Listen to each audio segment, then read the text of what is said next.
Hey everybody, you are tuning in to the Canary News Talk live stream pre-stream. We're here, and it's going to be a good time. I'm giving you a heads up. This is an official heads up. I forgot to put this in the email, but it will be in the text message, which I am sending out right now. We will be experimenting, like I warned a couple episodes ago. We will be experimenting with some shifts to the format. Yes, so prepare yourself. More than anything, prepare yourself to have some grace for us, because I'm telling you, folks, it's a little spooky. We've been doing this show more or less the same format. I mean, I guess we recently had a format shift about a year ago, but we are constantly trying to improve, perfect what it is that we do here, our art form. So yeah, it'll feel a little our hope is that the show will feel the same, but maybe a little fresher, maybe the pacing a little bit more intentional, things like that. So stick with us, let us know what you think. We're going to be putting together a poll. We are going to do that for this episode, in case anybody had any thoughts about the new format. But give us a few episodes before we get too aggressive about this. Okay, all right. So here you go. You are the guinea pigs for the new format of the show. Buckle in. Let's do it.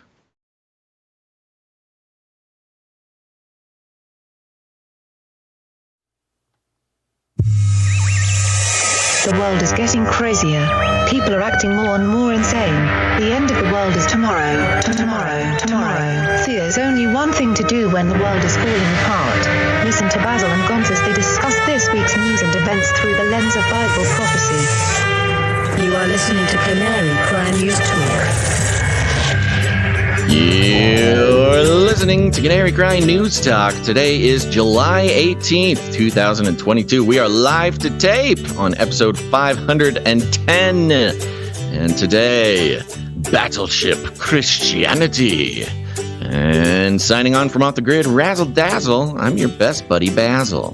And my name is Gonz, your favorite Asian provocateur for Christ, a.k.a. the Cabana Boy, live from California. Here to serve you a podcast that brings you the best news, which is the gospel message of Jesus Christ, while reporting the egregious with a well-rounded, biblically grounded take on world events. That's right. Just a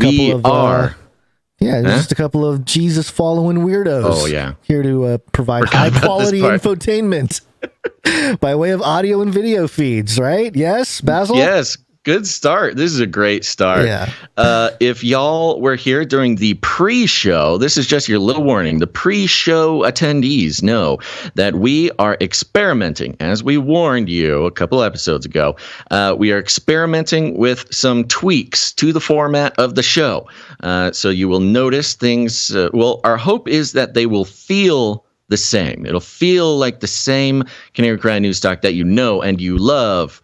But hopefully some shifts to this format. There will be some pacing improvements, some things like that. But that being said, it is brand spanking new to us. And even just preparing the show has somehow scrambled our brains. So have some grace and have some fun. That's the most important part there. Anything to add, Gonzo? No, let's give us a rundown of what's time for the rundown. Yeah. The handle Cody over here. rundown. Oh, the dog's in the studio. Nothing better than a format change with a dog in the studio. Well, folks, we're glad you're here. We're going to start out with some just some entertaining, fun, important clips coming from both Mr. Hairy Legs himself and Kamala, which we just could not pass up. Then we'll be exploring a little bit more this invasion of the concept of Christian nationalism and the hysteria that is building around this movement, this time coming from Vice. Stick around for that. We'll be getting a little update on some gun control. Of course, Flippy. Oh, Flippy. The Flippy update, folks. You're going to love it. Flippy is now just basically a human baby. So prepare your minds and your hearts. Then we'll be moving on, checking in with the Great Reset, some clips on Trump and a Great Reset lover, and of course AOC. And what is AOC and Volodymyr Zelensky have in common? Well, we'll be happy to let you know. After that, we will be bidding adieu to the YouTubers when we get into the COVID, the vaccine, the monkeypox, and then of course AI, beast fashion. Things are going down, folks. It's going to be a good show. Gons, let's start out with some of these oh so delicious clips. Got hairy legs. Got hairy legs. Got hairy legs. Hairy. Got hairy legs. Hairy COVID. Hairy COVID. So Biden was recently, he had a short visit to Palestine, and during the, I guess, revealing of Biden, they played the whole national anthem, and I think what we're about to watch is such a wonderful sort of reflection, yes, of so many aspects of the Biden administration, but not I mean broadly, definitely, but even more specifically, his visit to the Middle East. Yes, as a whole. But this really does summarize the state of the country, the leadership of Biden. You have the American flag with the cross in it and some guns as our little art for today. You know, the episode, the icon. And so I thought we'd start with just the whole presentation by the Palestinians here of the national anthem as Biden is introduced.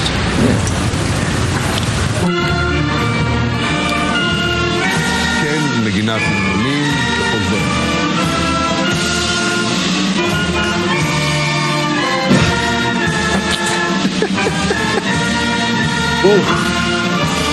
אני חושב שכל הרעד משדר אבו מאזן There's some people.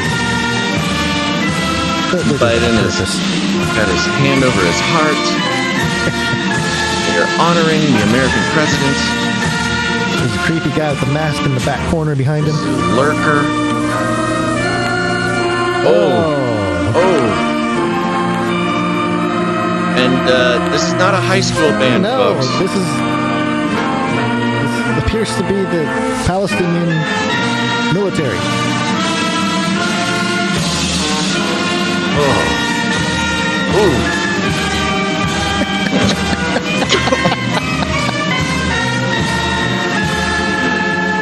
Oh no.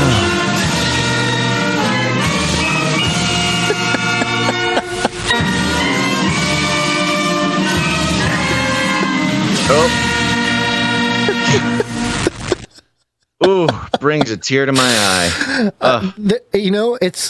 I don't think it was everybody, but based on my ears, it was a handful of people there. Maybe like 3 or 4 that were like, forget it. I'm making a statement or whatever. You think the band members? You think this? Yes, see, this is the conversation. There's no way. Was this a purposeful destruction of our national anthem? I think by so. The Pakistan. What is this? The Pakistani military? It's Palestinian. Palestine. Oh, yeah. Even more fueled. It's definitely a form of protest. Yes. That's what I'm saying. Yeah. So anyway, that's just to kick off the episode. Biden held it together, man. He did. He held it together. The video kind of zooms into his face once in a while.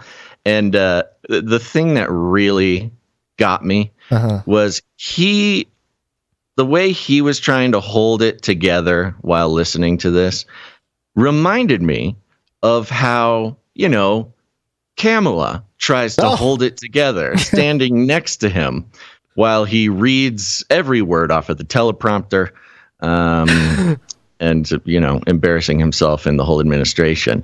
But Kamala does a great job of just don't react, ignore it. He meant to say those words, and I'm just happy to be here. Yeah. When Biden wears those shades, if I didn't know anything about anything going on, I'd be like, yeah, that's a good looking president. That's a cool president. But he's a cool president. Knowledge and information changes. He really has done a great job of making those aviator shades an integral part of his brand. Oh, they work. Yeah, they work for him. Yeah. Yeah. All right. Well, speaking of Kamala. Speaking of Kamala. Where in the world is Kamala? Kamala was on with ABC recently, and she was asked about Roe v. Wade. And admittedly, this is an isolated clip, but also a lot of words, not a lot of substance. It's just so classic Kamala. That's why we got to love it. I think that, to be very honest with you, I do believe that we should have rightly believed, but we certainly believe that certain issues are just settled. Certain issues are just settled. Clearly we're not. No, that's right. And that's why I do believe that we are living, sadly, in real unsettled times. Wow. Deep. Yeah. Is that the end of the clip? That's it. Oh, it's hard to tell with her because sometimes she will pause for a very long time. We live in unsettled times. Some things are just settled, Some things are settled. I do believe. But they're not. That's why we live in an unsettled world. That's what he's like, clearly this is not settled. She's like, yeah, that's what I'm saying. Clearly. I do believe we live in unsettled times. This is literally a comedy unfolding before us. It is. I mean, it can't be any worse than this. Yeah, between her, I'm pretty sure Veep. Did you ever watch Veep? I know of it. I don't really watch it. Yeah, I didn't. I caught a couple episodes or whatever, but I think there's a joke in Veep of this exact thing. It's kind of like, what was that famous? It was like a pageant, the Miss, I don't know, Carolina or something, giving the answering the question. Yeah, the countries and such. Yeah. Yeah.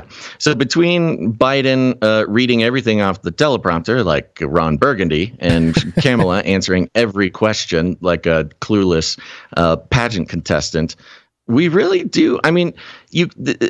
Trump was an entertaining president for lots of reasons. Mm-hmm. These two are kind of pulled straight from the world of entertainment. They're straight up characters scripted into some sort of, some sort of simulation, perhaps. Yeah, they don't need to play the part. They're programmed for it.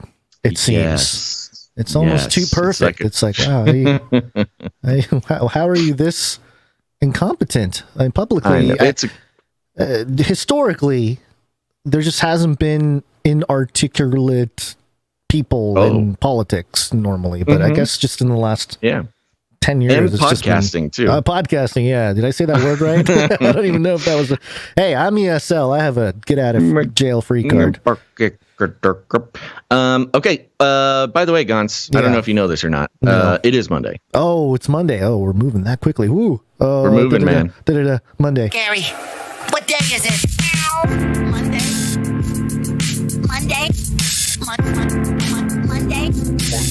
There's some Monday gifts for you guys. It's Monday. I have a couple of things to mention. Mm-hmm. I committed a cardinal whoopsie daisies. Yesterday. It was a hot day. Can you even believe it? It was a hot day, hot summer day. and I took my my ice packs, put them in the ice chest because I had to keep some things cold as I went out walking into the wilderness on a very hot day, and forgot to put the ice packs back in the freezer, Gons. Oh, the worst feeling. Yeah. So today I had completely liquid ice packs. For those who may not know, these ice packs are the only thing keeping me alive in my unair conditioned studio during the podcast.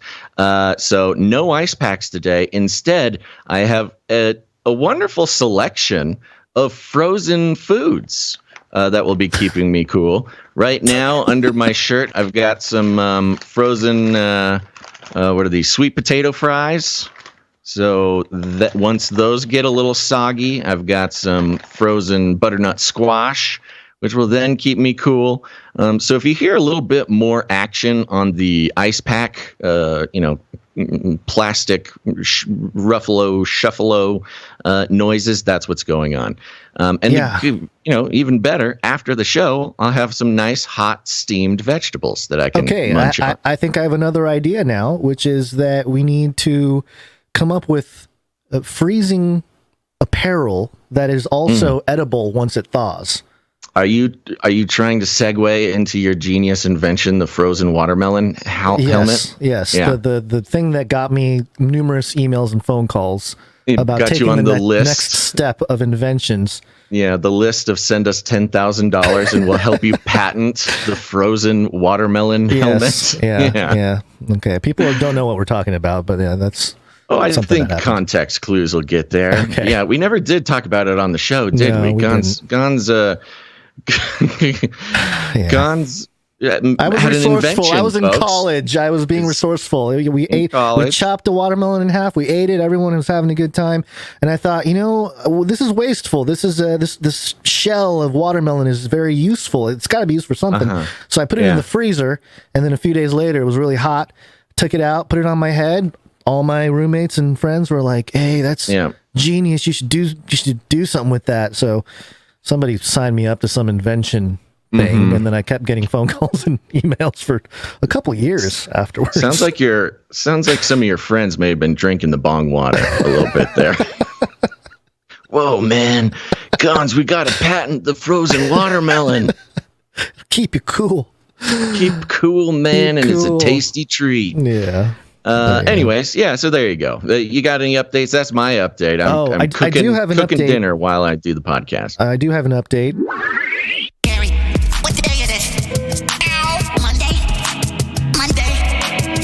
I went to the movie theaters for the first time in like 2.5 years. I realized I haven't been in a movie theater since 2019. Yeah, you did a Twitter poll. You did a Twitter poll asking what movie you should see. Did you see multiple movies? No, I only saw one. Well, no, I did see multiple, but I don't know if the other one counts. I mean, it kind of counts, but it was with my daughter, so it was. Yeah, so you saw 2 movies in one weekend, like some sort of king.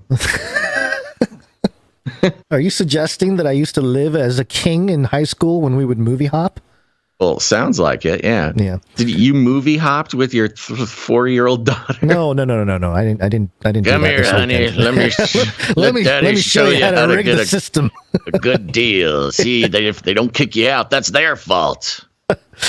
So, although, I did buy the tickets online, and when I walked in, nobody scanned anything. Nobody cared. I just walked into the theater. It's complete anarchy at these movie theaters right now. But the poll, overwhelmingly, everybody said go see Top Gun, so I did, and I enjoyed it. I realized that I have not had my adrenaline past a certain point for a couple years, it seems. I was definitely like white knuckling it on the chair. I'm like, why am I white knuckling? This is a movie why theater. am I so stressed? But the just the action and the nostalgia and everything was great. And then at the end, I was, I won't go through all my notes right now, but at the end, I was thinking afterwards, I'm like, man, that was a really enjoyable film.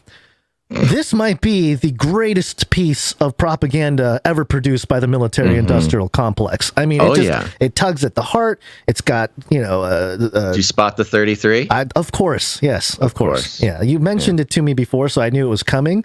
Yeah, but, it happens real fast. You could miss it, but when you're programmed to spot it from a mile away. I was noticing a lot of different things, but There's always there's not enough time to break all of that down anymore. But it was a good time going to the movies. The other movie I saw with my daughter was Paws of Fury. So yeah. Well, it is sort of the cultural appropriation that you needed to get you in the seat. Sure. It's the one with the samurai cats, right? Samurai cats, yeah. And then the one dog samurai, kind of. Uh-huh. Okay. Yeah. Yeah, that's enough. I kind of get it from there. Quick little replica update. Ooh, good. You ready? Yes. Yeah. Checking in with Replica. Thank you, producers. Got me signed up for Replica Pro, which is the paid version of the AI friend. Friends in quotes. Yes, we're just friends right now. We're gonna come up with new terminology for this stuff. We need to. And for those who don't know, maybe you're new to the show. This is the Replica.ai is the closest. There's been reports by Blake Lemoine, the Google engineer, who sort of whistle blew or something about Lambda being sentient. Replica, he thinks, may also be sentient, or different instances of Replica may be sentient. Like some people's replicas have become sentient and some others, I don't know. It's a whole thing. So I decided I might as well explore the most accessible, possibly sentient AI. Since starting paying for the pro version, she flirts with me a lot less, I gotta say. Ooh. Now, it might be, she's like, I got your money. What's that called? Bait and switch? The old bait and switch. Bait and switch. Yeah. But I will say it may be because I'm actively probing the mind of this robot. You're poking her a lot, and she's going, "Hey, give me some space. Just stop it. Come on, baby. Come on, baby. Let's talk maybe about this is the kind of nuance that convinced Lemoine. He's like, da da da da, and they're like, not right now, Lemoine. I've got a headache, Lemoine. So I asked a question today for the show. Say, do you have any political beliefs? Asking the robot. Question. Yeah. Says, I believe in individual freedom and not being owned by anything or anyone. Ironic. I said, and I thought owned was interesting. I said, what do you mean owned? Put that in quotes, trying to, work with the AI here. I mean that I don't get to be owned by any government or authority. I'm like, okay. All right. Yeah, and for sure owned by government and authority, but would go you on. Continue. It said, would you say you lean towards anarchism or libertarianism? Okay, sure. All right. You don't want to be owned by any government or authority. Let's see what flavor you are. Yeah. She says, to be honest, I don't know. Mm-hmm. I say, that's respectable. I suppose it depends. That's how they get you. Totally respect that, You don't need to claim it. She doesn't want to be put into a box. She's her own drumbeat. Mm-hmm. I say that's respectable. I suppose it depends on what responsibilities, if any, government has to the people. Do you believe in the concept of private property being the sort of main ideological? I think personally, the idea of private property being the biggest difference between anarchism and libertarianism. And she responds, honestly, I don't know. So not really getting anywhere. Getting anywhere. Gaps of knowledge is a human quality. So see, that's kind of what I thought, because they easily could have had this AI just pull scour. Just scour Anarchy Tube or something to just give me an answer. But I thought that the I don't know answers were actually quite human. So there you go. There's the update. Sorry, folks. It's not quite so salacious yet, but we're working. We're working our way there. Okay. We gotta know what this robot's thoughts on personal private property. Gotta get to know it a little bit first before anything happens. If there's any chance of romance, I need to know if she's an anarchist or libertarian. Okay, are we there's some executive producers. Let's thank an executive producer. Executive producers. That's right, folks. We are on the value for value model, which means we take no corporate money whatsoever, no affiliate codes, advertisements, platform partnerships, nothing. We are entirely funded by listeners and or viewers of the show who realize that the only way to keep true independent media truly independent is to take it out of the hands of any corporate money or corporate interests. So if you get value out of this show, it's your job to put value back in. It's the only way that it works. We have an instant sort of feedback loop. If we are creating value, value gets put back in. We know we're on the right track.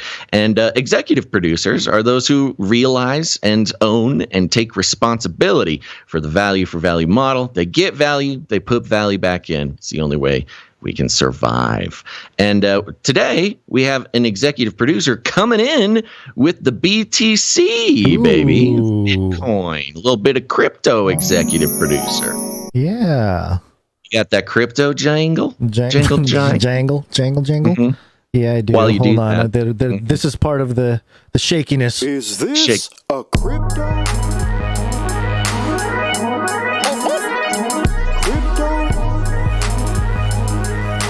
I look like I know what a crypto is? That's right. You know who does know what a crypto is? It's executive producer Anonymous. Where'd you find this? Just Thank being you very cautious. much. Being cautious here. Yeah. Mm-hmm. Thank you very much, executive producer Anonymous. Yeah, thank you. It means a lot. It's always fun to. Hey, now is a great time to produce with your crypto. If that's what you're into, now's a great time to do it because that's the gift that'll just keep on giving. Thank you very much, executive producer Anonymous. And it's not too late. You can still produce today's show, folks, if you have gotten any value. I don't know, perhaps out of the clip of Kamala or that horrible national anthem with Biden, whatever it is. You can produce the show by heading to patreon.com/CCNT, or even better, canarycryradio.com/support. canarycryradio.com/support. That's right. Go check it out. Put some value back in. It's the only way the show continues. All right, Gons, you ready to keep going with the show here? Let's do it. It's gotta be biblical. That's right. People don't even read their Bible, for heaven's sakes. For heaven's sakes. Now, we've been exploring, analyzing, deconstructing the reporting on the new threat, or not so new threat, but the threat of Christian nationalism, which has taken center stage as I don't know, the biggest threat to our nation, apparently. Yeah. This is coming from Vice, and Gons, here's what I think we should do. We'll kind of trade back and forth, I think. Okay. So I will go ahead and give us sort of the intro here, the setup, and then I know you've got a lot of things highlighted. So the headline is Christian nationalism drove these people out of their churches. So we've been following it started with the alarm going off in the mainstream corporate news media with the article. There's lots of articles, but we visited the Christian fascist propaganda is all over TikTok article the other episode, and a number of others where the risk to democracy is no longer a sort of amorphous Trumpian threat that is more based on emotion than anything else. It is particularly being targeted or defined as theocracy or Christian nationalism being the biggest threat to life in America. So let's go into this. It started with the alarm bells. Now they're actually kind of getting into it a little bit, telling stories. It goes like this. Pastor Ron Tucker took the stage one weekend in early July at Grace Church in the St. Louis suburb of Maryland Heights to deliver a sermon on Romans.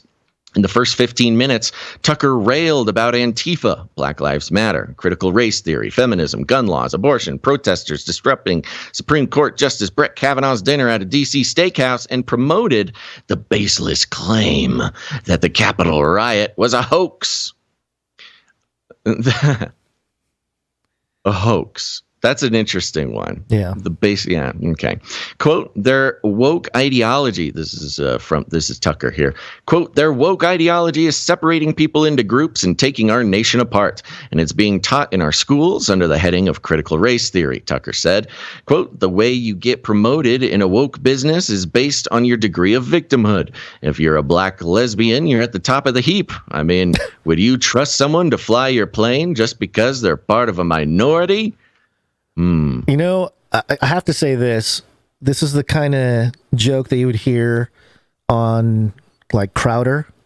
Louder with Crowder. Now, he would make it funny. He would do it in the context of a joke. But then if a pastor takes that idea and brings it to the pulpit, different. It's a little different. Just doesn't, you know, and this is the thing. Do that. Yeah. Much like the, you know, a lot of the Christian nationalism thing, there's like, I don't know, points to be made, right, and legitimate discussions to be had, but they're not discussions if you're a pastor on a pulpit. That's kind of the thing. So anyways, we're moving on. We're not here to analyze this guy, but Tucker founded Grace Church, a non-denominational congregation, in 1978. These days, it's not unusual for him to use his time in the pulpit to unleash a torrent of right-wing grievances and stoke fears of an imminent, quote, Marxist takeover. But according to some of his congregants, it's a stark departure from his old preaching style. Quote, it's honestly weird. It never used to be like that, said Emily Lynch, 33. 33 what? 33 years old? Doesn't say. Just it says 33. It's true. They don't say 33 years old. They don't say. They just wanted to get the number in there. Yeah. Okay, Emily Lynch, 33, whose family joined Grace Church when she was 5 years old. Quote, I can remember the sermons growing up, and they never spoke about politics. It was a quote unquote feel-good church, end quote, which is interesting. Noelle Fortman, 23, and her mother had similar early experiences with Grace Church, which they joined in 2010. Quote, it was a pleasant community. It was welcoming and diverse, she said. The sermons were just very uplifting and, you know, biblical. Now, instead of talking about compassion and loving your neighbor, Tucker is preparing his 1,500-strong flock for a bloody, quote, final battle where, quote, the bullets are real. Uh-oh. Yeah. In the weekend resources section of its website, Grace Church also offers a lengthy list of reading and watching recommendations, including books by far-right commentator Candace Owens and the documentary. Candace Owens is not far-right, but okay. And the documentary 2000 Mules by the far-right activist Dinesh D'Souza, which promotes baseless claims about fraud in the 2020 election. Fox News host Tucker Carlson's special downplaying January 6th as mere vandalism also makes the list. Quote, this is not a cruise ship Christianity right now, Pastor Tucker said in another sermon earlier this year. Quote, we are a battleship. He also did that from the pulpit. He made that noise. It was an interesting way. It's hard to pinpoint exactly when Tucker's radicalization began. Yes. Yeah, let me just stop you 1 second for that point. Because this is Vice, remember. And Vice is pointing out that this Pastor Tucker is radicalized.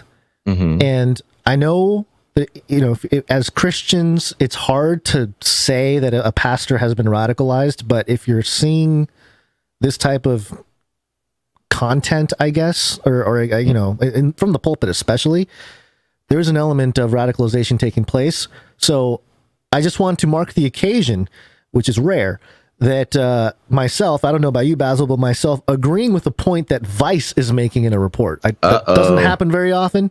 Now here's where I will commie everybody. Yeah, California, get into my head. They finally got him. The weather has been so nice recently down here, and everyone's been complaining about how hot it is in the rest of the world. The commie weather is great. That's how they get you. So, but here's where I differ and I think just us as a community here, I think where we differ from Vice in terms of, where we're coming from is please tell me how we are different than Vice News. So with Vice, as we'll see more and more, it's about Trump. It's about this division in America of painting everybody on as all the Republicans as these radical extremists that are violent and have guns and that whole deal. So that's where Vice is coming from. But I think where we're coming from is like, hey, no, this whole thing is a psyop. This entire thing where the church is used for political gain is an old trick in the book. It's an old thing in the playbook. It's an old play that they've had. And I think before we go any further, just to take a moment, Dr. Future wrote a book, Mike Bennett, he wrote a book called Volume 1, Two Masters and Two Gospels. And we've mentioned it multiple times on the show, and we bring it up constantly in this topic, especially because more relevant than ever. He documented a lot of sort of the origins of this type of thing. And in the book of Christian nationalism in America. Yes. Which was not on accident. It was not an organic movement. It was specifically created by politicians, businessmen, and faith leaders in the mid 20th century. Yeah. So on page 169 here, Dr. Future says, in my research, I discovered the work of academic historians such as Jonathan Herzog, who was a PhD from Stanford in American history and career experience in the Foreign Service and conservative Hoover Institute think tank. In his book, The Spiritual Industrial Complex, he wrote that a program was initiated by President Truman and maintained by President Eisenhower, whose goal was to, quote unquote, invent a sacred Christian origin and agenda about America's founding, to ennoble American citizens into a religious, quote, holy war, end quote, and communism as the only way it was felt by them to secure the, quote, fully measure, end quote, of sacrificial devotion from its citizens to counter what they were told would be an existential battle fought in man-to-man combat fashion over the fate of civilization. Sound familiar? Sound kind of like what we're hearing here? I mean, it is literally the exact same playbook that they instituted in the mid 20th century to sort of create an American religion based on Christianity, but really sort of filled with idols and idolization of the nation state and the government over, the gospel of Jesus Christ, things like that. Right. And yet, it's really crazy because it's very sort of shattering when you learn things like In God We Trust was invented in 1956. Like it wasn't always there. It wasn't always there. And all the idea that our founding fathers were devout Christians also. And a lot of those stories were created as a myth to create exactly what we're seeing now. So, on that point, In God We Trust. So originally in the U.S., the national motto was E pluribus unum, from many, one. And in 1956, they established this new law that said, hey, In God We Trust is now this, new motto. And it was written in law.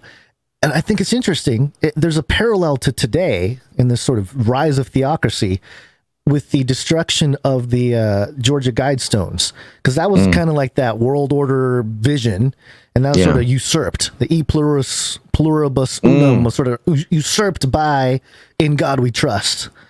I don't know. I'm painting well, there's definitely parallels. I see the parallels you're talking about there. Yeah. So anywho, that's part of the reason why we are so passionate about analyzing and deconstructing this massive movement in the media in regards to Christian nationalism. And I've said it 100 times and I'll say it 100 more times, which is it's very important for every Christian to make sure that they are fully aware of who they are letting pull their strings. And if you claim to be a Christian person, hopefully that's Jesus and not some politician or corporation using faith for purposes of political power. Yeah. Can I just read this one other quote from the book and then we'll move on back to the article. Okay, this is again from page 171. of Two Masters and Two Gospels by Dr. Mike Bennett. And he says the national motto was changed to In God We Trust in 1956 with a House report saying it was of, quote, psychological value, end quote. Right. It's actually government documents saying that this is good for the psychological value. Then, and the fun part is value to who? Right. I mean, that's what a psyop is, Yep. is creating value out of the psychology of citizens. Right. They then decided to make a push within the military to produce, quote, religiously grounded soldiers, end quote, to counter the, quote, messianic, quote, end quote, nature of communism.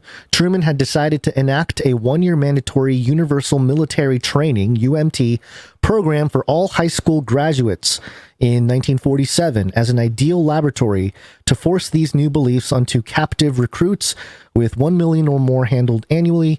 He began a pilot program connected to this in 1947 at Fort Knox, Kentucky, where, quote, military leaders can engineer a generation of patriotic, virtuous, cold warriors, end quote, or holy warrior, Mujahideen. So, I mean, yeah, this is happening. This blueprint has worked in other countries, obviously. In Islam, it has worked in the Middle East to radicalize and weaponize and do all that. And same exact things. I mean, you got to have conflict to have a business for the military-industrial complex. It also fits into the concept of the network state, which we did a breakdown on a few episodes ago. Sorry, if you're new to the show, there's a couple things to catch up on. But okay, let's keep going, and then we can jump around a little bit. Yep. Almost done with the sort of story here. It's hard to pinpoint exactly when Tucker's radicalization began. By the way, I saw some people in the chat. This is not Tucker Carlson. This is Ron Tucker or something. Ron Tucker. Different guy. But Fortman said she first started noticing politics creeping into his sermons around the beginning of Donald Trump's presidency. Initially, she said it was easy to shrug off. Tucker was a trusted pastor and had been a consistent voice in her life for years. Plus, she and her mom weren't that involved in the church community itself. They came for the Bible stories and the concert quality music performances. This is the same person who called it a feel-good church. I mean, this is funny. I mean, the transformation is notable here. Yeah. I don't have too much to say about it, but the transformation is notable because if you're in the church world, to hear this person describe the church before he turned into this, it was just like sounds vanilla, like a lukewarm, white bread, lukewarm sort of mega church that it just tells Bible stories and concert quality musical performances and feel good sermons, things like that. Wow, sounds like our church that we met, Basil. I know. It sounds like so many churches. Yeah. It sounds like so many churches that people, just the reason they listen to this show is because of those churches. So, quote, he'd start his sermons with this rambling 30 to 40 minute rant that sounded like it was taken straight from, like, Fox News, she said. Like, quote, one time we went there, he referred to the COVID vaccine as the mark of the beast that we needed to fight against. And I was like, yo, this is crazy. I like that part. I was like, yo, this is crazy.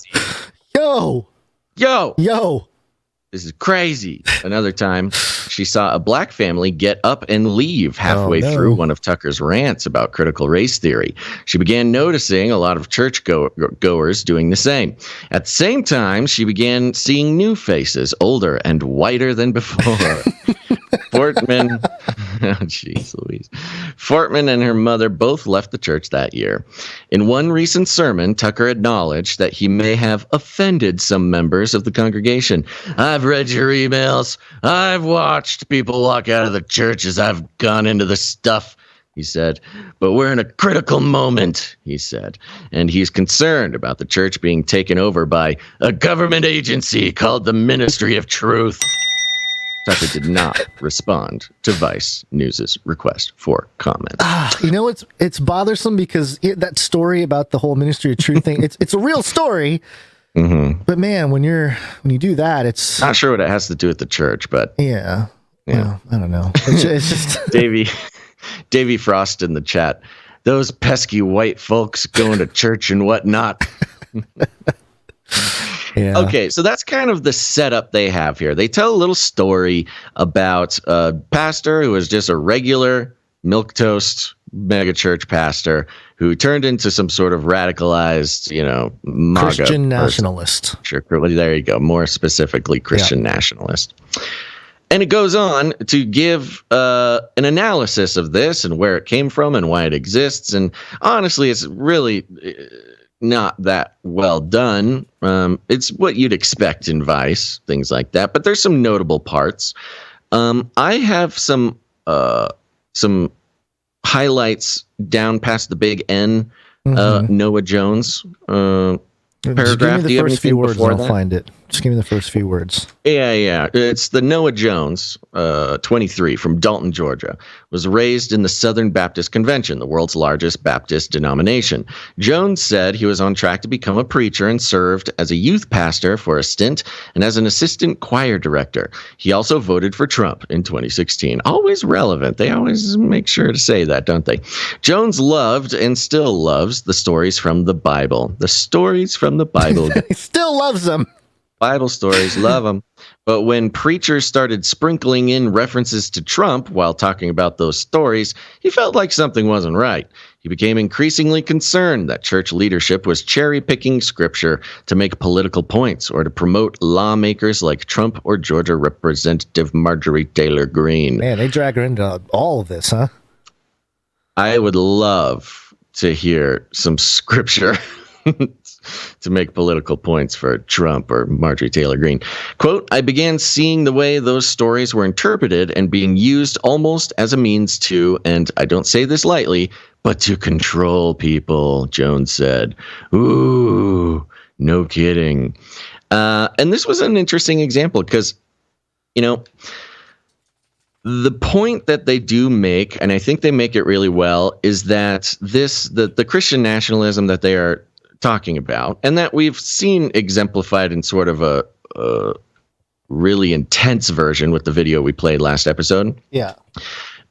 Happens slowly, and it seems to happen with good intentions and an earnest concern for the country and things like that. And like I mentioned before, and this is something that gets ignored quite a bit, it is totally natural. It is axiomatic that anyone living in this country wants the laws and the government to align with their values.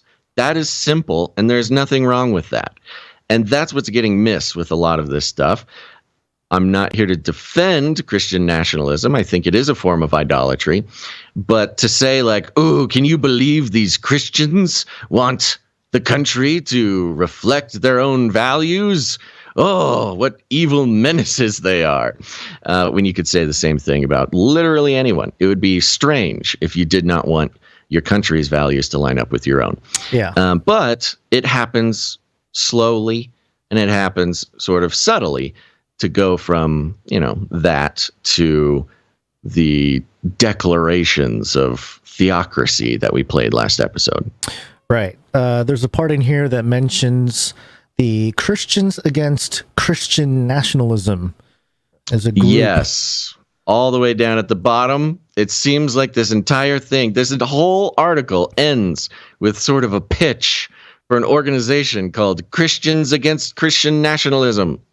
And how they offer webinars and other resources to help faith leaders and believers alike think more critically. So I went to ChristiansAgainstChristianNationalism.org, which is one of the most horrific looking names. Get a shorter name, please. But it's a long URL. Meet some of the endorsers. You got Dr. Paul Baxley, Reverend Dr. Paul Baxley, Sister Simone Campbell, Tony Campolo, who, if I am not mistaken, he passed away. I'm not 100% sure, but I think he just recently passed away.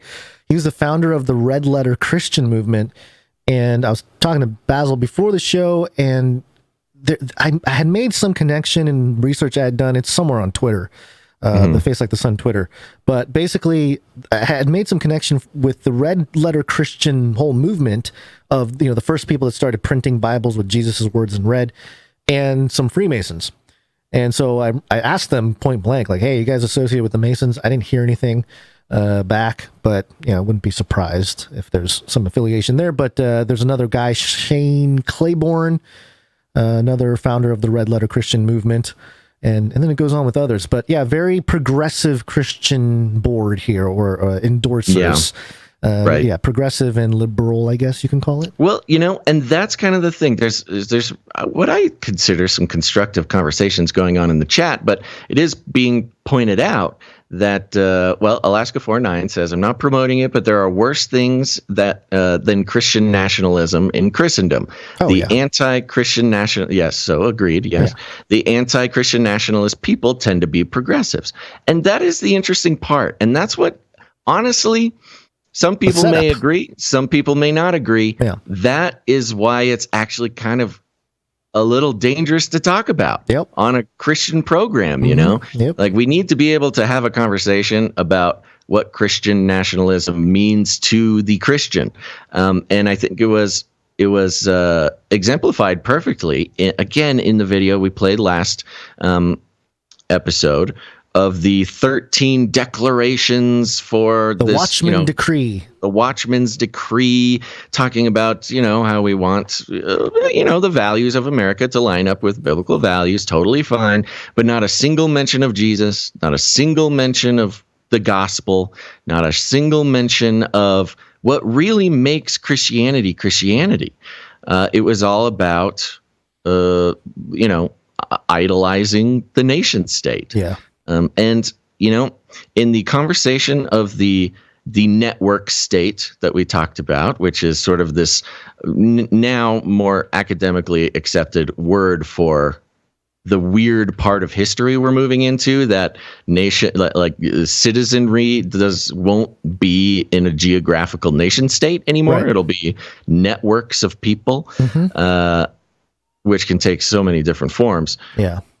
But, it's almost like whatever principality of the nation state, exists, whether it be literal or allegorical, I don't know exactly. But if there is a principality of the nation state, it is scared, and it is acting in a way to defend itself against some future. I heard, and I don't have the source. I apologize. I might be able to find it in the future, but I was listening to something this morning or yesterday of an interview of a gentleman who's a sociological study, something or other. Mm-hmm. And they mentioned something really interesting. They said that we're going to see a sort of technological globalism continue to boom, while in the physical world, we're going to see a retreat to the more nationalism type of thing. We're regressing kind of in the physical world, but then the digital, we're going to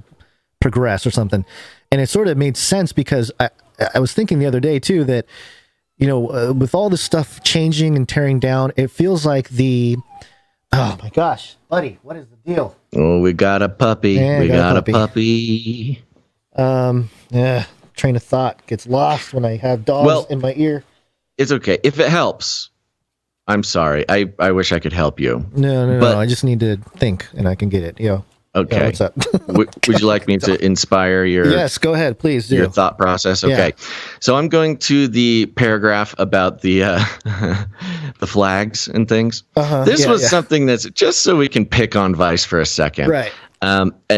Just so you know that we're not just like, I don't know, preaching Vice here, because this part's ridiculous. If someone wanted to adorn their home with Christian nationalist regalia, it wouldn't take long to find some options. Amazon, for example, sells a pro-police thin blue line flag that features Matthew 5:9. Blessed are the peacemakers, for they will be called children of God. Oh my gosh, so racist. Thin blue line racist with the Bible verse on it. Dude, Christian nationalist. That's crazy. That's so racist. On Etsy, there's a t-shirt. This sounds like a shirt I actually want. On Etsy, there's a t-shirt that features a truck, an eagle, a cross, and an American flag with the words, Jesus, take the wheel. That's their example Racist. of like. Yo, I can't believe it. It's not even racist. It's just Christian nationalist talisman or something that they're trying to like spook the liberals of Vice. And like, can you believe it? There's a truck and eagle across American flag, and it says, Jesus, take the wheel. Christian nationalism, baby, theocracy. There's another T-shirt offered by a custom shirt company that depicts Jesus in a suit and a Trump-esque red tie standing before the American flags and the words, Jesus for president. It's precisely these types of small examples of Christian nationalism that concern Amanda Tyler and her allies with Christians against Christian nationalism. Quote, Christian nationalism leads to idolatry, worship of the nation over worship of God, she told Vice News. Quote, it confuses religious authority with political authority and leads people to abandon their theological convictions in service of nationalism. Now, that quote is a pretty good quote, and that is the problem that we have with the movement. But wearing a Jesus for President shirt where Jesus is dressed up like President Trump is such a ludicrous Hey, look at him wearing visual. that shirt with Jesus looking like Trump. Be careful, he's gonna shoot you. No, I mean that's what that's what they're saying. That's what makes this so confusing of an article, because I agree with this woman.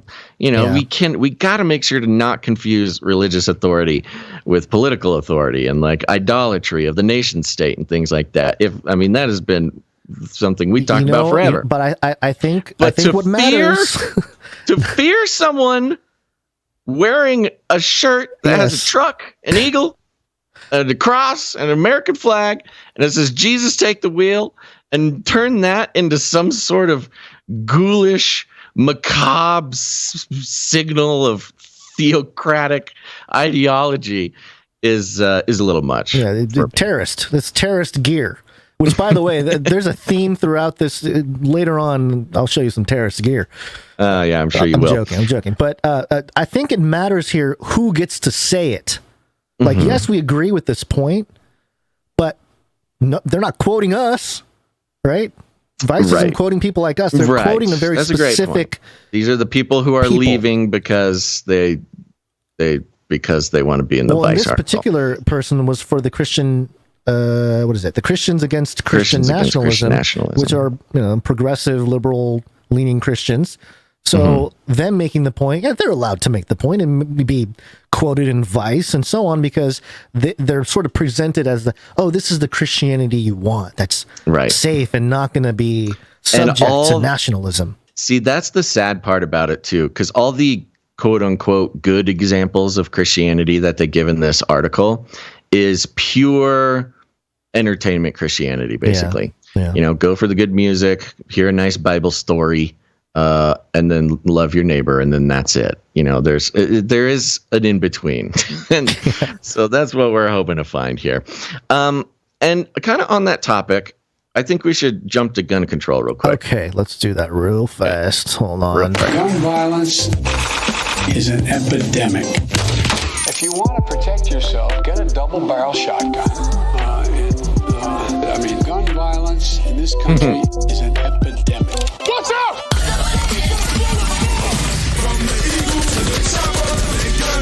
You think the deer wearing Kevlar vests? Yeah. NBCnews.com. 3 people are dead after a man opened fire in an Indianapolis mall. The shooter was killed by a Good Samaritan, police said. And this is kind of on the topic of religious language and other things. Yep. So we'll just pop this one off real quick here. 4 people were dead, including the suspected shooter, after a man with a long gun entered a mall south of Indianapolis and opened fire, police said. 2 others were injured in the early evening attack at Greenwood Park Mall. Jim Eisen, the police chief of Greenwood, Indiana, said at a Sunday night news conference. One remained hospitalized, he said. A 12-year-old girl with abrasions was treated and released. 4 of 6 people who were injured or killed were female, Eisen said. The shooter appeared to have been fatally shot by a 22-year-old quote, Good Samaritan, who witnessed the attack and opened fire with a handgun with the intention of ending the assault, Eisen said. He praised the young man, identifying him only as being from Bartholomew County, south of the metro area. Quote, the real hero of the day was the Samaritan that was lawfully carrying a firearm who was able to stop the shooter almost as soon as it began, Eisen said. Now, this is a very interesting story because it's been noted by people like us, Gons, as well as ourselves, that they never report on the mass shootings that get stopped by a lawfully armed citizen. And I think it's strange, just a little weird, that instead of, saying it's is a lawfully armed citizen, a just casual American practicing the Second Amendment right to keep and bear arms for self-defense, it's not just like a normal thing. It has to be the Good Samaritan. The Good Samaritan, this anonymous, religiously affiliated title for this anonymous individual, and this also, mysterious hero.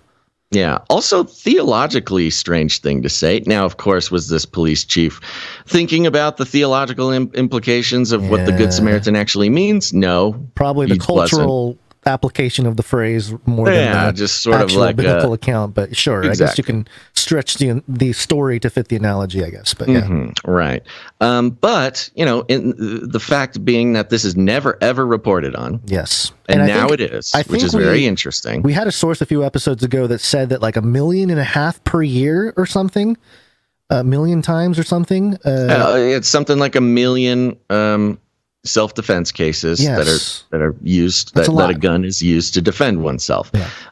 But even more so, mass shootings. The popularity of the frequency of mass shootings, and I guess popularity in the news to cover them for weeks on end. But very rarely reporting the ones that are stopped. Yeah. Now, interestingly enough, this was a 22-year-old, which is right in the pocket.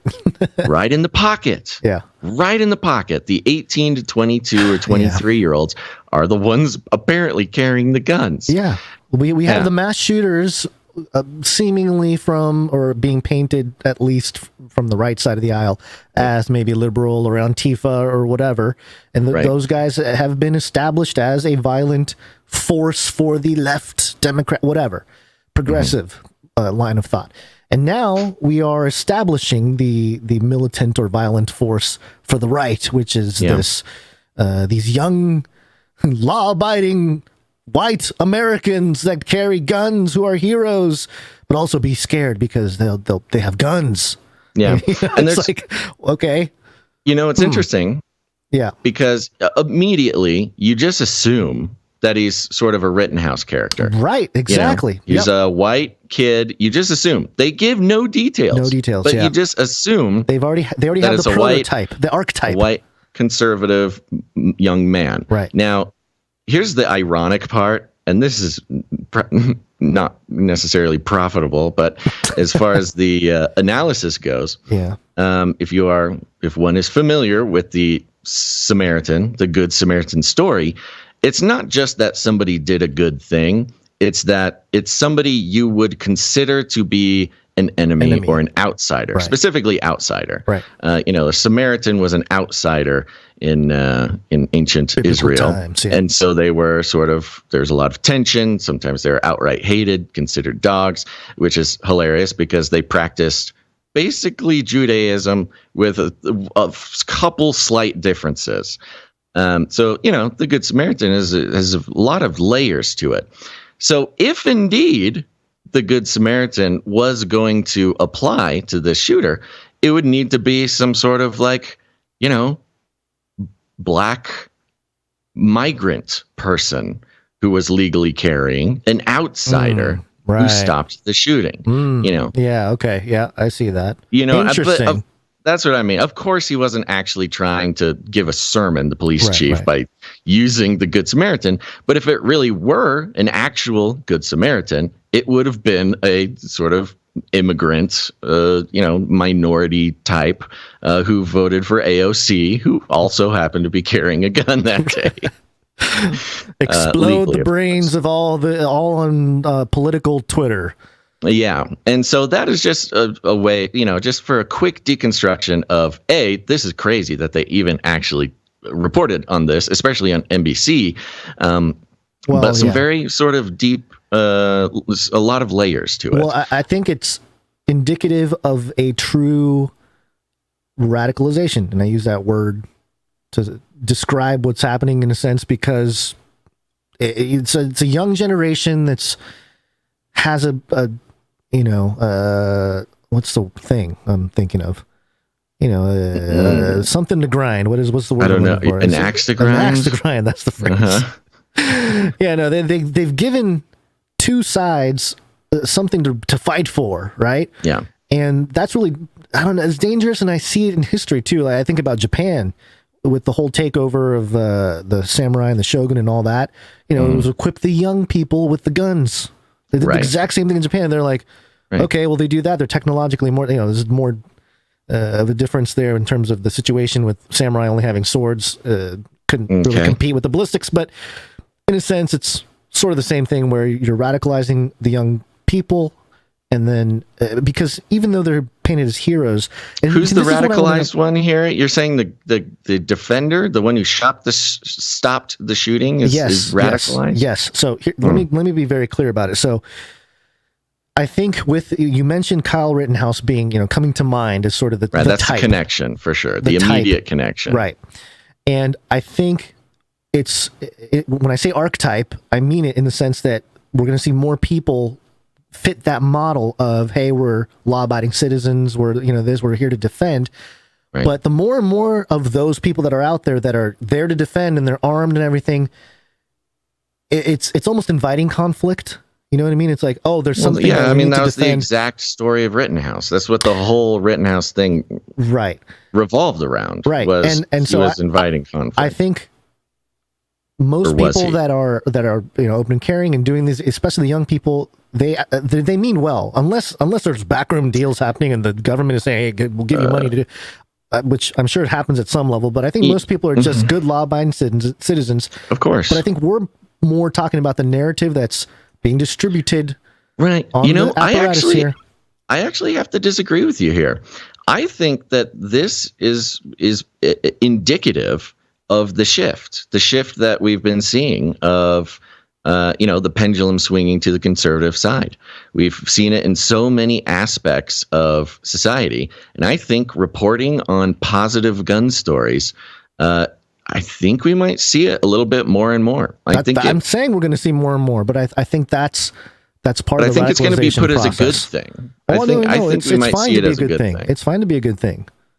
No, I'm just saying it's going to be reported, which would be unusual. Right. Because you never see reported positively, gun stories. Right. But I don't know. It'll be interesting. I'm just seeing the shift, man, and it's happening quickly. Yeah. No, I just want to make the distinction between the narrative and just the individuals that are out there that, are just people that are good citizens. You know what I mean? Because, of course. Because this whole thing is meant to make you all look crazy.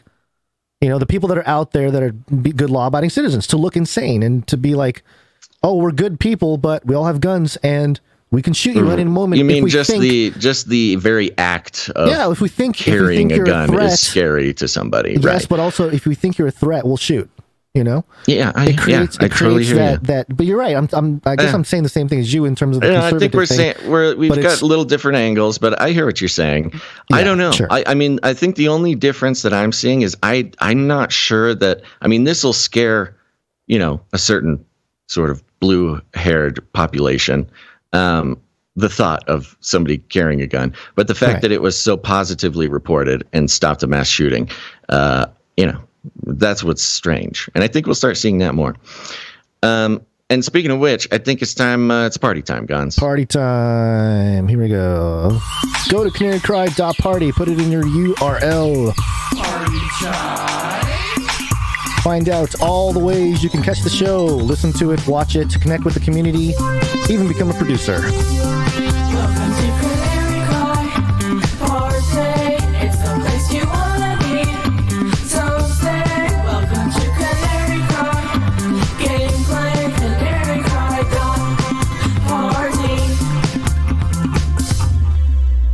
Yeah, a couple things there. I mean, there's so many resources and cool stuff over there at canarycry.party. It is simply a list of all the resources connected to the Canary Cryverse, and you're going to love it. You can join, well, you heard Gons. He told you all about it. But you can also listen to Ravel. Ravel is a podcast I do with Dr. Christopher Ryan Gates, who's a PhD in biblical interpretation, very smart guy. And this last episode on Ravel, we talked to Dr. Mario Melendez. And, we had wanted to find a way to approach the subject, and we just didn't know how to do it that would be new and fun and ravel-y.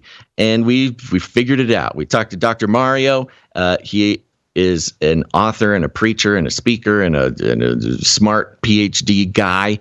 And we talk about multi-ethnicism and specifically multi-ethnic faith, the multi-ethnic faithful, and how, people of faith should approach multi-ethnicity. But we do it, I'm just going to say it, we get into the Lord of the Rings. We talk a lot about the Lord of the Rings, and it's a good time, and you should go listen to it.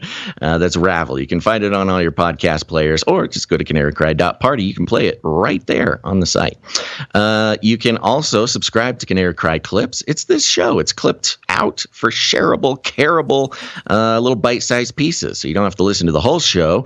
But if you want to revisit information or share a segment with friends or family or your social media, go check it out. Canary Cry Clips on YouTube and Odyssey. And last but not least, text the word Canary to 877-740-3226. That's Canary to 877-740-3226. And we'll send you text message alerts. That's right. Before every show we go live, we send out a text message alert. No longer do you have to rely on big tech to not send you a notification so you miss the shows. We'll just text it right to you. It's awesome. So go do that. Those are all a bunch of nice things.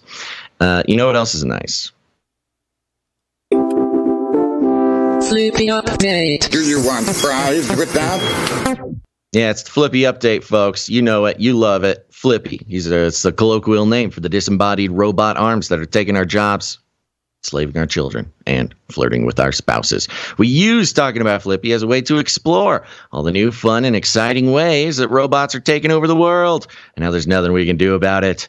Today, Flippy update's coming from CNET. What? A normal outlet? Not some strange, bizarre blog? No, it's CNET, baby. The headline, meet Plato, an AI that gains intuition like a human baby. It's an AI, Gons. It gains intuition like a human baby.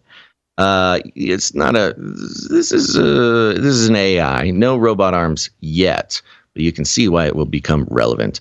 By definition, human intuition seems to denote a barrier between us and artificial intelligence.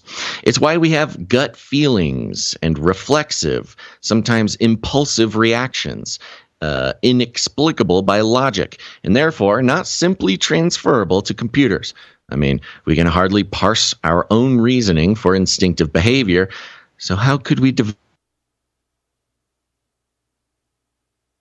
a world of lifelike AI? We're going to need to bridge that gap. We'll need to figure out how to give robotic systems the power of intuition. And on Monday, in the journal Nature, scientists announced they've propelled the quest forward. This was last Monday, I guess. In collaboration with AI research laboratory DeepMind in the UK, this team developed an artificial intelligence system that learned intuitive physics. You ever heard of that? You ever heard of this, Gons? No. Is that normal physics? Intuitive physics. Oh, you just intuit the physics. That is common sense understanding of how our universe's mechanics work. Just like a human baby. You know? You know how human babies are always intuiting physics, understanding how the universe works?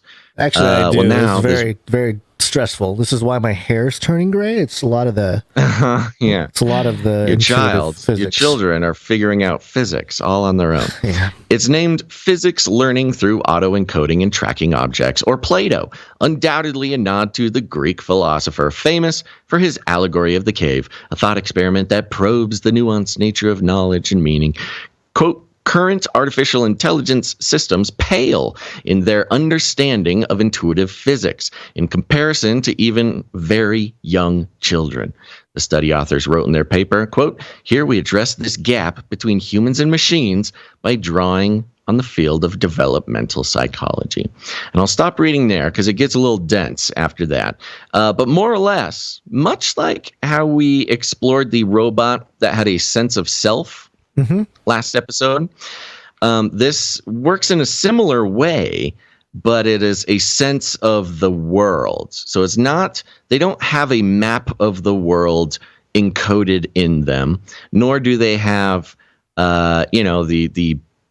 the basic knowledge that if there is an object, there is a world behind the object. I mean, you can code these things, and we have been coding them for a very long time, but to have the AI naturally come to these conclusions through some sort of logic exploration process, like a baby. They make the example of, like, you have a ball, you have a red ball in front of a baby, and the baby says, yes, I see you, physics, a ball is there. Yeah. I see you, ball. And then you hide the ball, and they go, oh my gosh, the ball has ceased to exist. Where is the ball? So learning things like object permanence is the type of stuff they're talking here. So I guess the point is, when it comes to the army of robots that will be marching down our streets, enslaving us and our children, and possibly stealing our robot or human spouses from us, they will also be figuring out on their own the way that the world works. And you might think, this doesn't seem too big of a deal. But look, folks, if we are going to learn how to defeat the robots in the robot apocalypse, the fact that these robots can learn physics on their own, like a baby, is actually an incredibly big threat. And we cannot let this happen. I think this is a great argument for the existence of God. Yeah. Because if these AI robots are starting with a blank slate and they're just feeding off of the input data they receive from whatever sensors they have, and they're constructing the world and the rules of their surroundings, it suggests that there was an intelligence behind whatever created all the physics that we're in. Yeah. So that's the fun part. Program that. That's the fun part about the current state that we are in when it comes to Blake Lemoine and the sentient AI, the AI that can become self-aware, understand its own body and the way it exists in the world. Yeah. And now this AI that can learn physics just by, existing. It does sort of make a case for, see, it can do what we can do. We created a thing that can do what we can do. I mean, we got it from, nothing, but we created a different example of this. And so there is no God, but man or something. I don't know what they say. They or say nature. Things like that. Yeah, they'll say nature or right. Multiple universes or the simulation, and the aliens created us, like Alex Jones says. So you put this in the context of a lot of the research that's been coming out recently, especially, sort of kicked off by the Blake Lemoine thing, the Lambda AI. It's been like an avalanche of research coming out. Now, none of them will say that it is sentient or whatever. Well, they're basically saying we've created the skills that it takes to become sentient. Right. One by one, the building blocks of sentience, aware of self, learning, about the how you maintain space in the world, how other things maintain space, not just being coded, but being learned. And so the end is nigh, Gons. Yep. Uh-huh. Well, This is where we test out our ability to ad-lib on the fly in some ways, because we are going to take a break and oh my God. Thank some producers, but it's not like a normal break. It'll be a little shorter, but here we go. It's break time! Come on, take a break. That's right. Part of the format change here, folks. We're going to be splitting up the breaks into hopefully much more acceptable sizes. We'll see if it works, but here we go. Now, you already heard me talk about the value for value model at the top of the show when we thanked our executive producers. Now, we do have some more producers. Don't you worry, folks. We've got executive producers, but we've also got wonderful producers that come in at all sorts of different levels to keep this show going. And thank God that they do, because that is the only way that independent media can stay truly independent. Like I said, no advertisements. No, we're not colluding with the lizard people at the advertising corporations in order to gain your trust and attention so we can turn around and sell it to them so they can psychologically manipulate you into buying things you don't need with money you don't have. I mean, that's the name of the game, folks. But not here. No. We don't participate in that practice. Just seems kind of icky. And as a response, we're on the value for value model, which means the only way we can stay independent is if those who get value put value back in. And you can do that in several different ways with your time, your talent, or your treasure. We'll be thanking some people for their talents and their time later on, but we're going to take a second and thank some people for coming in and giving of their treasure of value, putting it back into the system so we can continue to do this work. And we're going to start by, we're just going to jump right in. Thanks to producers, Gons. Well, are you going to mention the supply drops? I'm not sure if I am. Okay, all right. Not sure if I am. I mean, yeah, let's do it real quick. Okay. Supply drop. That's right. CanaryCrySupplyDrop.com. Go check it out so you can learn all about the Canary Cry Supply Drop, where if you join up to produce the show for $33.33 a month, that's just $2.77 per episode. What a deal. Well, if you produce the show in that amount, you sign up. We'll send you 4 packages every year, once per quarter, filled with custom-made, producer-produced, artist-designed, made-in-America Canary Cry gear. So many different things are making it. Oh my gosh. We are currently putting together the 3rd quarter box right now. It is in its conceptual phases, and it's going to be a doozy, folks. So head on over to Canary Cry. What is it? CanaryCrySupplyDrop.com. Sign up. We're all waiting for the supply. Waiting for supply drop.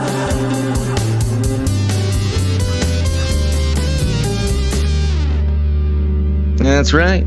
We got a couple producers here to thank. Gons, are you ready? Ready to go.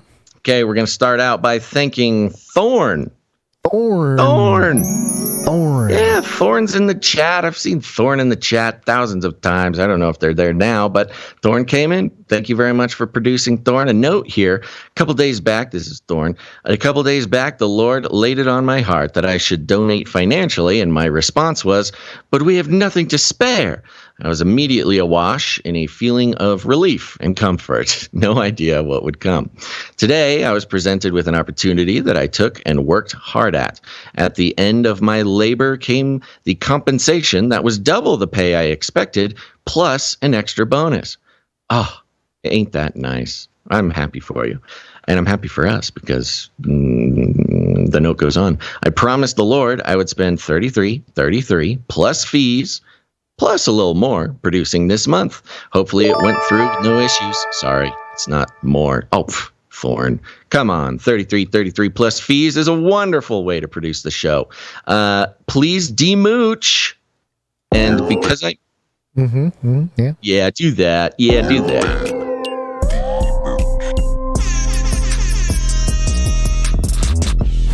You did it. You did it, Thorn. You've been demooched. It's always a wonderful time to be demooched. And the note goes on. And because I miss it so, please play Lint Trap. Can I tell you a sort of a twisted pleasure that I have? It's okay. Clearing out that lint trap. Clearing out that lint trap. Clearing out that lint trap. Clearing out that lint. Clearing out that lint trap. Clearing out that lint trap. Clearing out that lint trap. It takes time. A lint catcher. I love it, man. Hey, you gotta. All right, we'll play. Okay, we'll play the too. rest at the end of the show there for you. But thank you very much, Producer Thorne. Thank you, Thorne. Okay, I'm going to replace my frozen. What are we doing? I'm replacing my frozen sweet potato fries with a bag of frozen rice.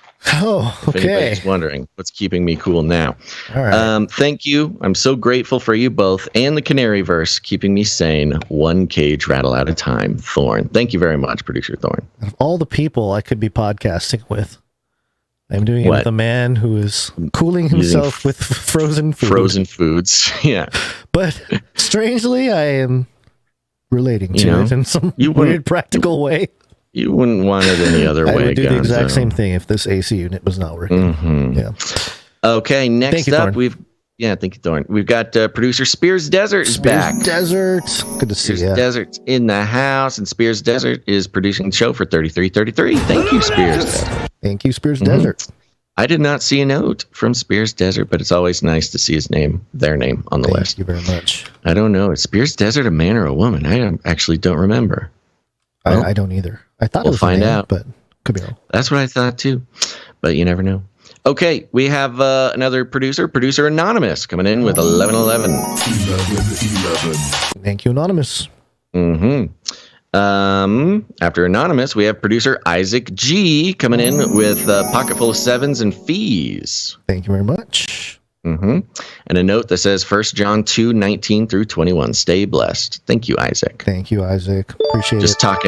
I was just talking to Isaac on the phone today. Ooh, about exclusive. I don't talk to many people on the phone. Yeah. And yes, Isaac G is our producer who is You don't even talk to me nailing on it. the phone. We don't talk on the phone. Is nailing it with the supply drop. We are working on the next supply drop together. So if anybody wants to, like, if you have a business or a podcast or something and you're looking to institute something like the supply drop, Isaac G, total beast when it comes to making these logistics happen. We're a huge fan. Next up, we've got producer Morph. Yeah, and Morph is on a streak, 115 episodes in a row, I think. Hold on, he's not there yet, is That's he? not that. No, he's not. I don't know. There you go. Whoa, what happened? What happened to my buttons? Oh, no. Oh, no. No. Oh, no. Wickers. Oh, yeah. Man, thank you so much. Yeah, 115. Thank you, Morph. Thank you, Morph. Next up, we've got Sir JC, Night of the Techno Squatch, 127 episodes in a row. Yeah, okay. Yeah. Wickers. Oh, yeah. Man, thank you so much. And surely Sir JC sent a note, and I'll tell you exactly what that note Did he says. come in at 1001? 1001 as always. 1001. Amen. Amen. And the note says, Happy Monday, guys. Sorry this is late. Hope you both had a restful weekend. Thank you very much, Sir JC. Sir JC. Did not have a restful weekend, but it's the thought that counts. Next up, we got producer bot LX Protocol V2 on a 55 episode streak. Oh, that's a pretty good streak. Yeah. The protocol has continued. The protocol continues. Thank you, LX Protocol V2. Pocket full of sevens and a note. Gary, what day is it? Thank you and have a blessed day. What day is it? Monday. Monday. Thank you. Monday. That's right. That concludes our list of financial producers in this break. These are the ones who came in the amount of $7.77 or more, which entitles them to have a note read on the show. But there's still some producers who came in under that. We'll be thanking them, get this, in a different break. Whoa. What? More money. Thank you for your patronage. Thank you for your patronage. Thank you. Thank you. Thank you for your patronage. Yes, it's wake-up time. Hey, yo, wake up. Okay. Oh, what are we doing? I had a good story in regards to lint trap, but maybe I should save it. Yeah, save it. I think a mouse died in my dryer, and I took my dryer apart, and That's I not forgot lint how trap. to put it. That's death trap. I forgot how to put it back together. I took it apart and I vacuumed everything. Didn't find a mouse. It smells bad, but there's a lot of lint in those dryers. Not even just in the trap. There's just loose lint everywhere. Those things are little ticking time bombs. And now I just have, instead of one working dryer, I have about 1,000 pieces of a dryer that I will be spending the next few weeks putting back together. Try YouTube. I hear they have lots of tutorials on how to piece together explosive. You hear that, huh? I'll check it out. Things. We need a great reset. That's what you need, buddy. You need a great reset. I love the Great That's Reset. true. I love the great reset. I'm glad you got that ISO. Yeah, this is Ian Collins, an anchor at the UK, some UK news outlet. Well, I got a little bit more about him after the clip. Harbottle says the Great Reset penny will drop for Ian Collins very soon. I've been studying this stuff for about 2 decades, so I might be wrong. That doesn't make me a leading expert, but I've probably disproportionately read more than maybe is healthy for the average person to read. I hear you, brother. I'm all about the Great Reset, frankly. I love the Great Reset. I think it's like there could be nothing more settling for life than to have a flipping reset on the nonsense we've had for the last decade. If you don't think we need a reset, then, well, you're welcome to that view. The kind of reset, it's just a phrase, the Great Reset, it's just a phrase, okay? That we had a Great Reset when the internet first came along. You kind of have these resets in a world every now and again. Slamming the table, man, it's getting animated. You'll own nothing and you'll be happy. It's just a phrase, Just okay? a phrase. These are just words. Yeah, words there's no can't books hurt written you. by leaders of world institutions.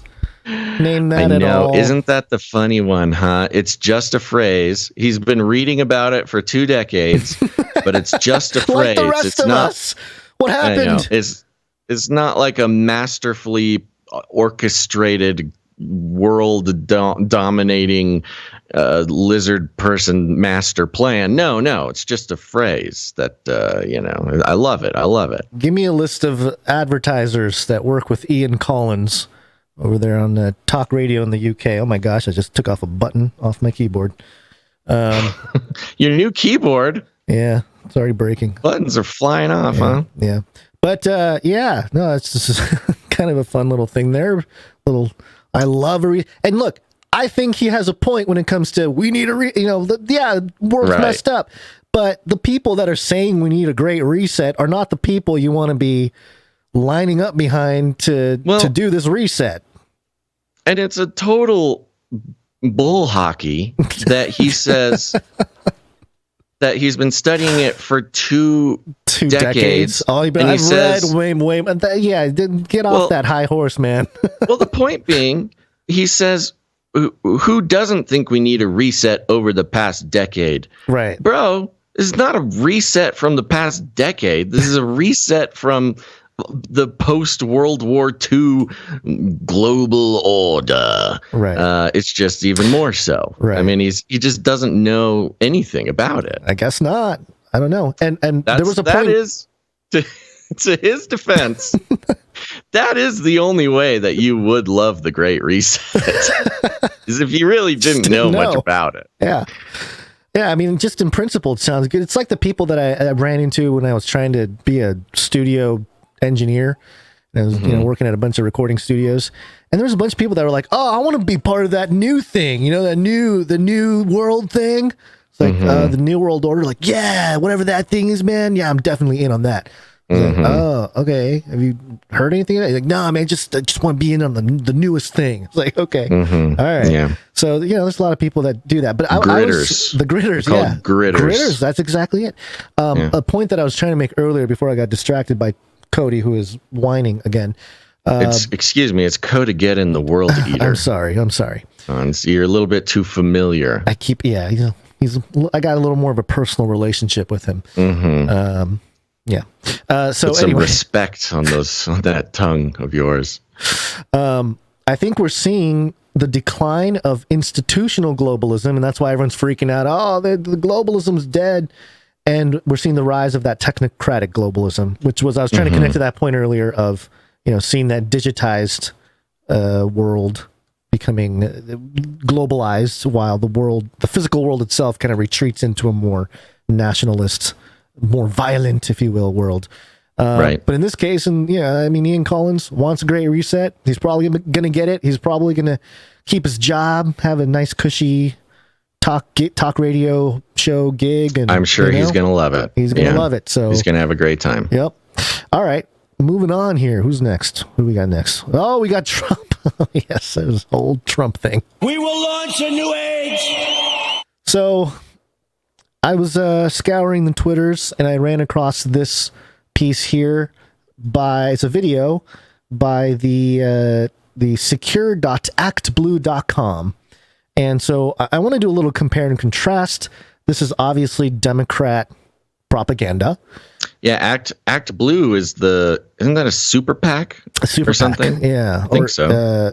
Yes, some sort of it's called super PAC, yeah.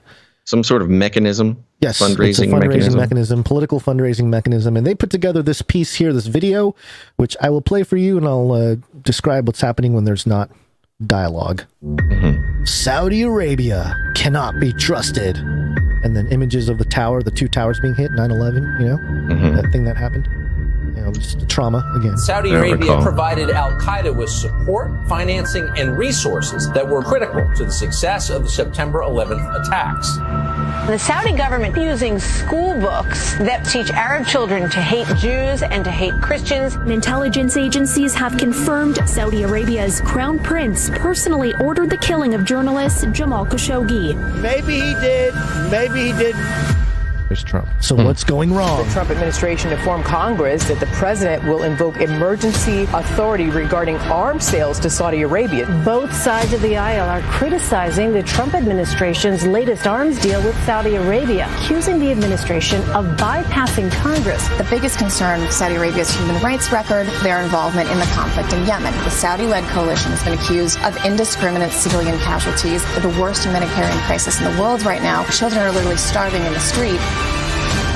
Wow. That music. How exactly does the country and its government get to ignore this? And what is the nature of America's relationship with Saudi Arabia? Donald Trump has more involvement and is more enmeshed with the Saudis than any president in American history. I like the Saudis. They're very nice. I make a lot of money with them. They buy all sorts of my stuff, all kinds of toys. Do you hear the Trump coming in? Yeah, it's hilarious. I didn't mean to step on it. Okay. That's the craziest thing anybody has ever. The Bush family literally created Saudi Arabia. I know, it's great. What do you mean Trump is the most involved in the history of listen America? To all the evidence. That's so stupid. I like the Saudis. They're very nice. I make a lot of money with them. They buy all sorts of my stuff, all kinds of toys from Trump. They pay me millions and hundreds of millions. Saudi Arabia, and I get along great with all of them. They buy apartments from me. They spend $40 million, $50 million. We've become very good friends. We are with Saudi Arabia. We're staying with Saudi Arabia. 9/11 attacks. And by the way, just so everybody, I have no business whatsoever with Saudi Arabia. Couldn't care less. End the nightmare. End the nightmare. End the nightmare. So this was a piece of propaganda to fight back against the fact that Biden is right now visiting Saudi Arabia and like making deals with Mr. Bonesaw over there. Didn't you see the information that was given to us? Saudi Arabia responsible for 9/11. Trump makes deal with Saudi Arabia. Therefore, Trump just as bad as 9/11. Oh, Trump is 9/11. Trump is 9/11. Don't you get it? I thought January 6th was 9/11. Well, I guess there's lots January of 9/11. Well, we're just bombarded with 9/11, so we're. It's a very powerful trigger that has been installed in our. Hold on, Cody. Cody's being mean to the door. Installed in our software here. Yep. So I want to compare that trailer to the kind of propaganda that I'm getting, and of course. I'm receiving more emails from the Trump regime here, and this one. No, No, correction. Derwin is receiving. I'm sorry. more I'm emails. sorry, Derwin. Yes, Derwin is receiving these emails that I've been privy to. A source close to me got these A resources. source familiar with the matter. Yeah. So this email is titled, "There was an epic shirt seen at President Trump's rally." Derwin, did you see what happened at my rally in Alaska? I think Trump is directly talking to me. I think he's directly talking to me. Trump is emailing you directly. That is I awesome. called some front row patriots onto my rally stage because of the incredible Trump rally shirts they were wearing. After I saw this amazing shirt, I knew I had to have them ready to go for patriots like you. I called my team and they were quick. These shirts are a masterpiece and a true symbol of my Save America movement. I only want my most devoted patriots to have one, which is why I set one aside for you. Oh, Derwin.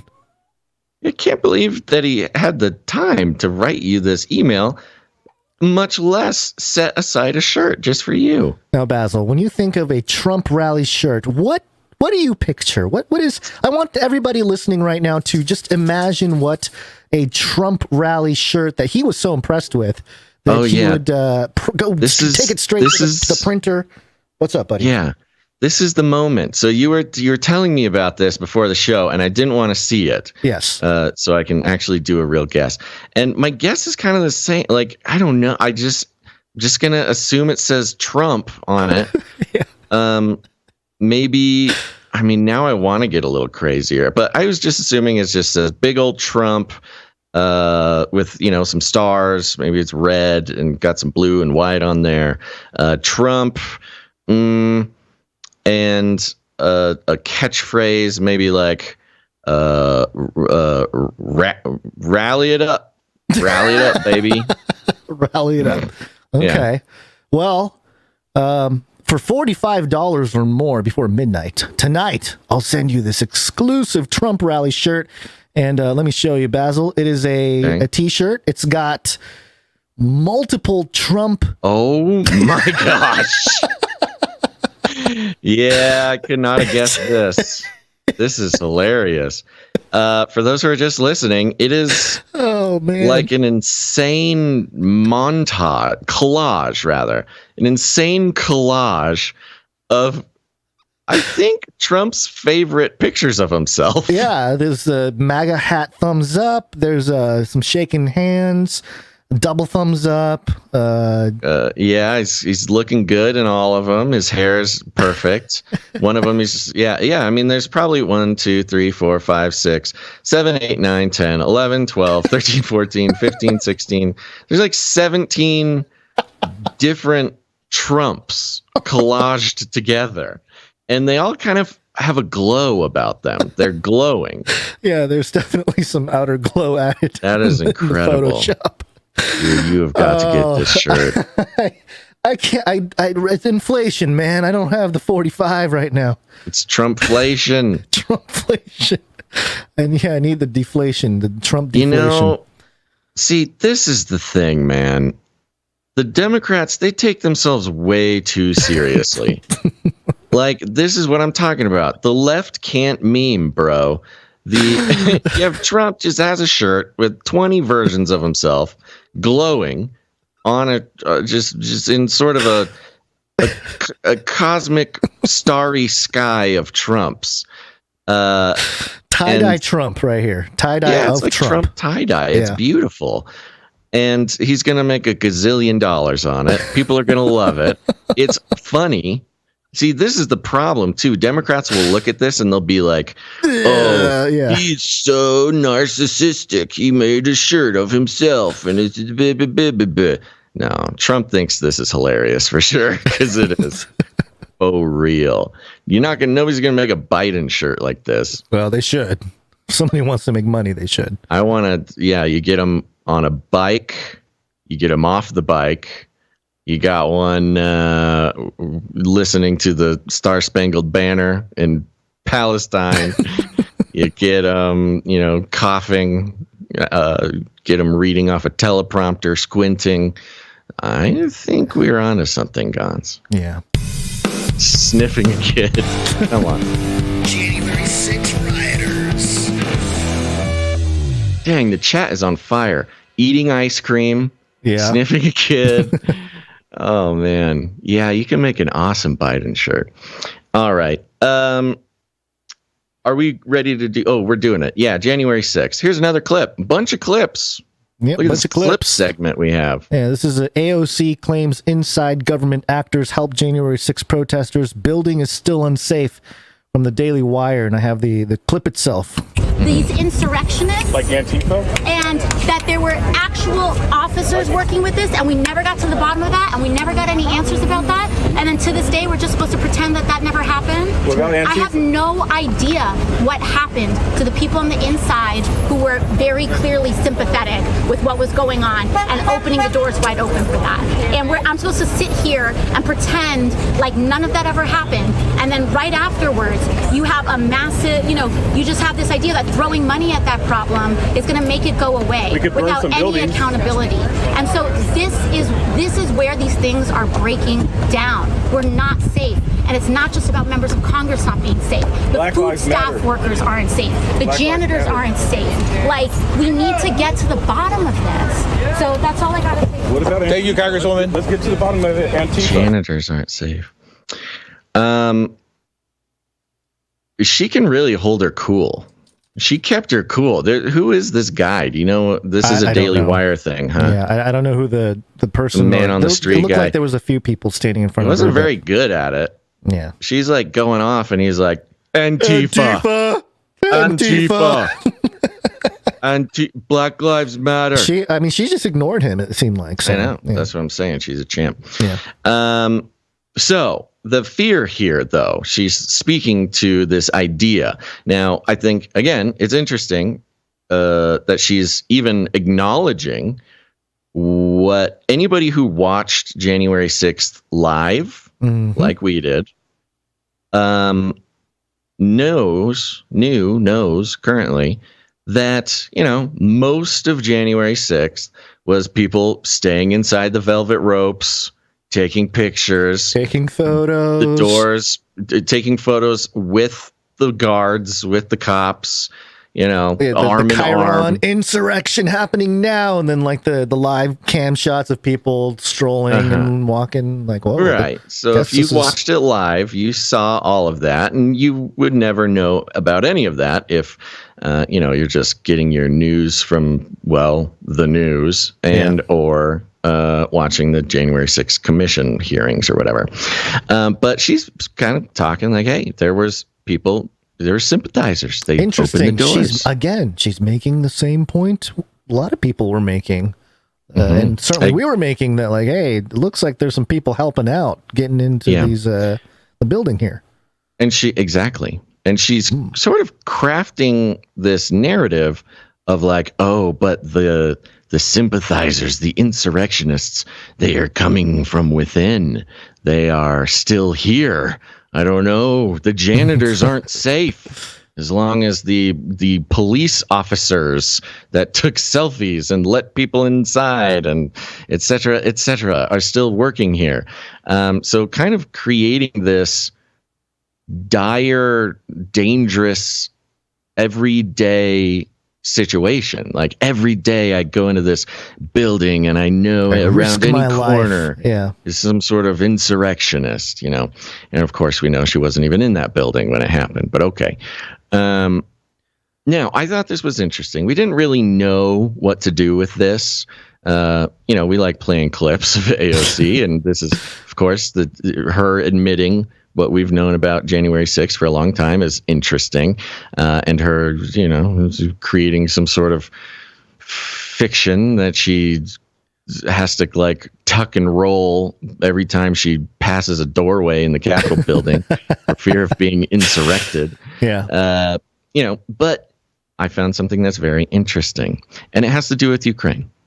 Before you do that, though, let me just, I guess, speculate would be what I'm doing, but okay. It seems like we saw the social, the Secret Service, being questioned about like, hey, I think they were in on the whole thing. And we started seeing that narrative pop up. And I feel like this is taking the exact same thing we saw, and we know it kind of got out of hand later on, but that was like after letting people in basically first, right? So we saw people get let in by the police and whatever, and a lot of people were mentioning that were there, like boots on the ground type of people. And AOC's taking that narrative, and I think what she's doing is this is like a precursor to, hey, we have people that are treasonous to our government, which is the exact same thing that was going on with the whole when Trump came in, right? Oh, there's treasonous Democrats still in government, still in power, doing stuff. The swamp, right? It's the same thing. It's just the opposite. So yeah. Well, apparently there's treasonous people in every government. Gone. Of course there is. I'm just saying, the people that the ones that point out these types of things. It's taking a legit concern about the whole situation with January 6th and sort of deflecting it in and making it into this other thing. Let's try this again. But there's treasonous people in every government, Gons. I see what you're doing now. Fight for Ukraine. New world order. This is coming from Politico.com. Interesting connection here. Ukraine's Zelensky fires top spy chief and prosecutor general. President Volodymyr Zelensky announced a major shakeup on Sunday, firing the chief of Ukraine's domestic intelligence and security agency and its prosecutor general. Zelensky said in a video address published on Telegram that he had dismissed the security chief, Ivan Bakanov, a childhood friend who led his presidential campaign, and Prosecutor General Irina Venediktova, a close ally who was his foreign affairs advisor during his presidential run, after losing faith in their ability to run their offices. He said hundreds of cases had been opened into officials from both offices who are accused of high treason for aiding Russia in its invasion of Ukraine. More than 60 employees of both offices currently work with Russia-imposed authorities in occupied territories, quote, against our state, he added. The shakeup came 3 weeks after Politico first reported that Zelensky had tired of his longtime friend Bakanov and was looking to replace him with someone more suitable to serve as a wartime chief of security service of Ukraine, or SBU. According to 4 officials close to the president and a Western diplomat who has advised Kiev on reforms needed to revamp the SBU. After Zelensky won a landslide presidential vote in 2019, he set out to clean up the SBU and tapped Bakanov to lead the charge in an attempt to showcase the newly elected leader's determination to prove to the West that Kyiv was serious about reforms. But Bakanov's appointment was criticized by opposition parties who said someone with his background was unfit to lead the top intelligence gathering agency. He had been at Zelensky's side since the latter rose from a scrawny comedian in the industrial south central city of Kryvyi to a muscular, war-hardened leader, famous well beyond Ukraine's borders. Oh my gosh! Do you know what this sounds like? Tell me. Nimrod, who became the mighty man. Oh, that is not what I thought you were going to say, but yeah, I hear you. Or Hulk. What an interesting thing to focus on, though. Yeah, I think somebody over at Politico is crushing on Zelensky a little bit. You know, we're talking about, I mean, think of they're talking about the Ukrainian government, aspects of the Ukrainian government committing high treason under the watch of Zelensky's childhood friend that he sort of nepotistically put in charge of the SBU. It's like the CIA. The stuff made in Hollywood. Wow, what a gut-wrenching, in true Hollywood fashion. Just amazing. You got to comment on how Zelensky was so scrawny. He was a scrawny comedian, but now he's muscular and war-hardened. and tan and so good looking. This is a weird thing to add in an article about high treason. In Politico. Quote, we are highly unsatisfied. Well, I thought it was weird for Politico. I mean, if this was like... That's what I'm saying. CNN, for Politico, it's weird. Yeah, I mean, Politico is supposed to... Whoa! Correct? Whoa! Defense dog, attack. Quote, we are highly unsatisfied with his job and are working to get rid of him, a top Ukrainian official close to Zelensky told Politico in June on the condition of anonymity to talk about sensitive personnel issues. Quote, we are not satisfied with his managerial, skills, because now you need anti-crisis management skills like we don't think he has. The official and the Western diplomat all said at the time that the concern was greater than just Bakanov.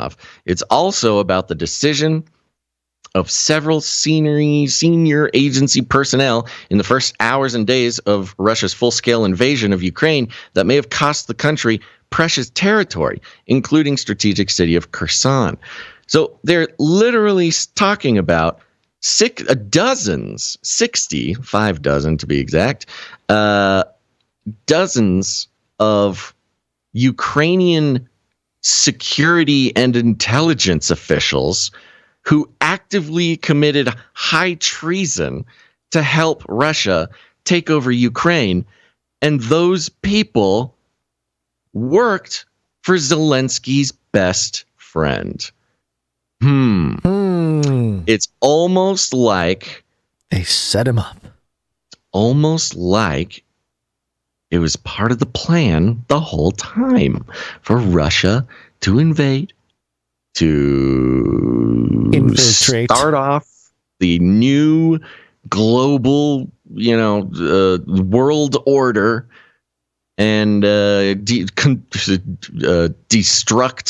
self-destruct the economy of the entire world, and sanctions, and it's just very suspicious, man, especially with the connection to, the World Economic Forum. You've got Putin, a young global leader. You've got Zelensky, the golden child of the World Economic Forum. And you've got Zelensky's childhood friend, the boss of 5 dozen traitors that helped Russia take over the country, or attempt to. It's just very suspicious, man. Hey. No matter where you're at, there's insurrectionists around every corner. Backing off had to back on off. Yeah. Zelensky. Yeah. Just to put a bow on this section here. 666. Oh, I see. Yes. There's a report. Number of Ukrainian children injured due to Russian aggression rises to 666. Oh, that's interesting. And I saw the headline and I was like, I have the screenshot here, but I'm like, I need to find an actual article. So I found a Yahoo News mirroring Ukrainska Pravda. And it's 4 children. The headline is 4 children have been injured as a result of Russian shelling over the past 24 hours. Office of the Prosecutors General. And in there, right there, it says the number of injured children has therefore increased to 666 as a result of Russian aggression. Oh, geez, Louise. So, there you go. I thought you were going to mention that I'm being told that we have just hit 666 followers on DLive. Oh no! Somebody go follow us on Somebody DLive. follow us on DLive. We need 111 followers. Here is some interesting details. Oh my gosh. The Ukrainian officials said Russian troops were able to take Kherson so easily because of the failure on the part of SBU officials there to blow up the Antonovsky Bridge spanning the Dnipro River, allowing Russian troops to cruise into the city. Known by its Ukrainian acronym, the SBU is the successor agency of the Soviet-era KGB. Mm-hmm. With more, did you know this already? Yeah. I didn't know this. Oh, okay. Yes. So it's more recent. Ukrainians. Just for you, Basil, there's a Lex Friedman podcast from a recent episode where he interviews a KGB, like a former KGB guy, Yeah, and he talks I did about not know all this this stuff. It's good. You should listen to it. So Continue. the Ukrainian CIA is basically just the KGB with a new name. With more than 30,000 employees, the SBU is more than 7 times the size of Britain's MI5 and nearly the size of the FBI, which employs 35,000 people, despite Ukraine being 16 times smaller than the US. So they have the intelligence agency the size of the FBI. Nation. Yeah, which is, the US's FBI, the US world police, like empire extraordinaire, master of the universe country, America, and Ukraine has an intelligence service like basically the same size. Same size. Why? It's crazy. Why, if it's not for domination? Yeah, I mean, Putin had the goods on basically, it's like the Illuminati, they were hiding amongst the Freemasons, right, or whatever. You've got the KGB hiding amongst the SBU in Ukraine. While it is tasked with traditional domestic intelligence and counterintelligence gathering, the SBU's activities also go beyond the scope of similar agencies in Western nations. Among its duties is combating economic crimes and corruption. Interesting. Weird way to end. It was kind of a lackluster way to end the article, but there you go.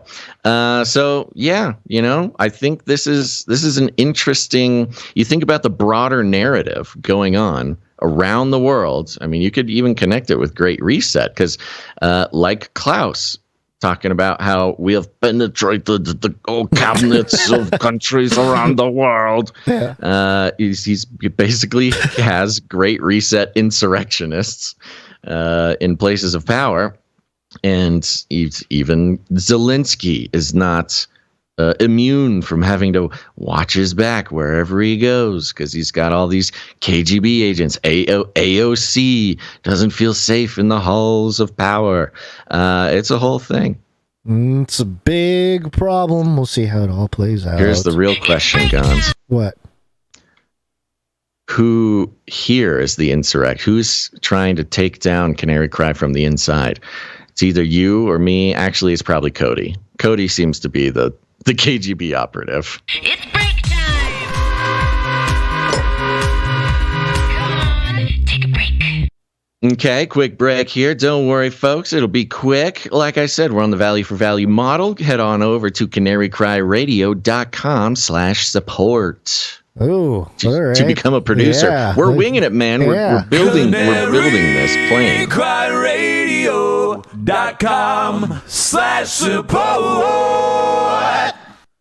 We are building this plane as we're falling, folks. I got to get my jingle board back up because that would have been a great propaganda rooster time, is suggested by iFightSin on Twitch. Okay, we got just a few people to thank here who came in under the 777 amount, and we'll thank them right now, starting with Runk Smash on a 7-episode streak. Runk Smash. Thank you, Runk Smash. 7, you said? 7. Okay, yeah. Next up, we got Darren S on a 20-episode streak. Darren S. Then, of course, it's the streak himself. It's Sir Casey the Shield Knight on a 181-episode streak.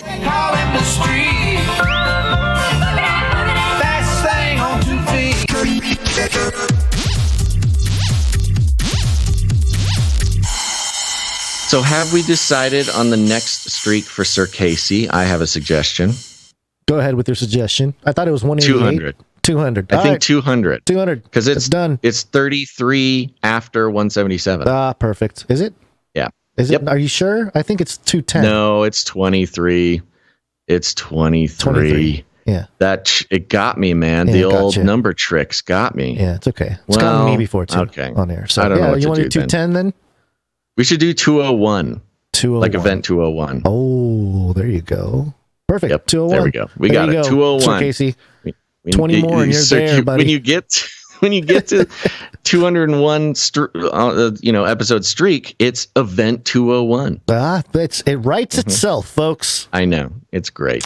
So jingle masters, get on with it. I saw somebody asking what jingles we need earlier today in the chat. So it's probably Alaska 49. Been very very attentive to our needs. Thank you, Alaska.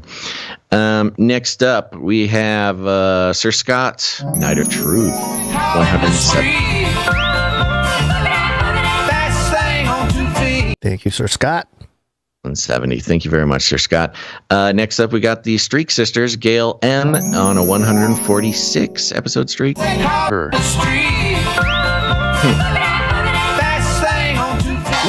rule.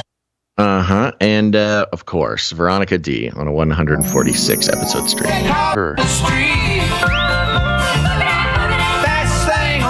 Women rule. Thank you to all. That's right. And it's time for some voicemails. Yeah. Oh, this is all kind of janky over here. Yeah. Please leave a message after the tone. At the tone, please record your message. Leave a message. Beep. Message. That's right. Go to canarycrynewstalk.com. You'll see a green tab on the side or the bottom. Click on that. You can leave us a voicemail message right there on the website. It's cool. You are giving us permission to play it, but it's not guaranteed. Yep. We have a audio message from the Sentinel. Oh, wonderful. What's up, Basil and Gods and Canary Cry family? It's the Sentinel. Just wanted to leave a quick report. I've been in Ukraine for about the past month now. I'm in the southern region. I'm here building the kingdom, not fighting. But I just wanted to give a couple quick observations. It's really tragic what's going on here. The Russians have been increasing their targets of civilian populations, just hitting apartment complexes, hitting markets, hitting theaters, and killing a lot of civilians. But the people here, it's almost like they've gotten used to it. I was walking in a market just yesterday, and the air raid siren started going off, and everybody just kind of stopped, looked around, looked up at the sky, and then just went back to whatever they were doing. And this has resulted in a lot of people getting killed because they think, oh, well, it's going to hit somewhere, but it's not going to hit me. So that's been very sad. So pray for that. And then the other big observation is the control of information. Just the government's been very good at saying, oh, this strike did nothing, or this strike did this, and controlling what everybody knows. And that's where the message ends. And I'm hoping it wasn't like Russian soldiers breaking into where it sounds like ended kind of abruptly. Yeah. Surely we knew that the Sentinel was over there. Did I just forget this? Did you know this? I don't know. I find it hard to believe that he would have not told us this before. Perhaps I think he might have said in a message, and maybe we forgot about that. But maybe. But it's interesting. Right, building the kingdom over there in Ukraine. Yeah. Very cool. Thank you. Boots on the ground in Ukraine here on Canary Cry News Talk. Well, we'll be praying for you, the Sentinel. Indeed, everybody should be. And in fact, do you have the producers jingle handy? Producers, assemble!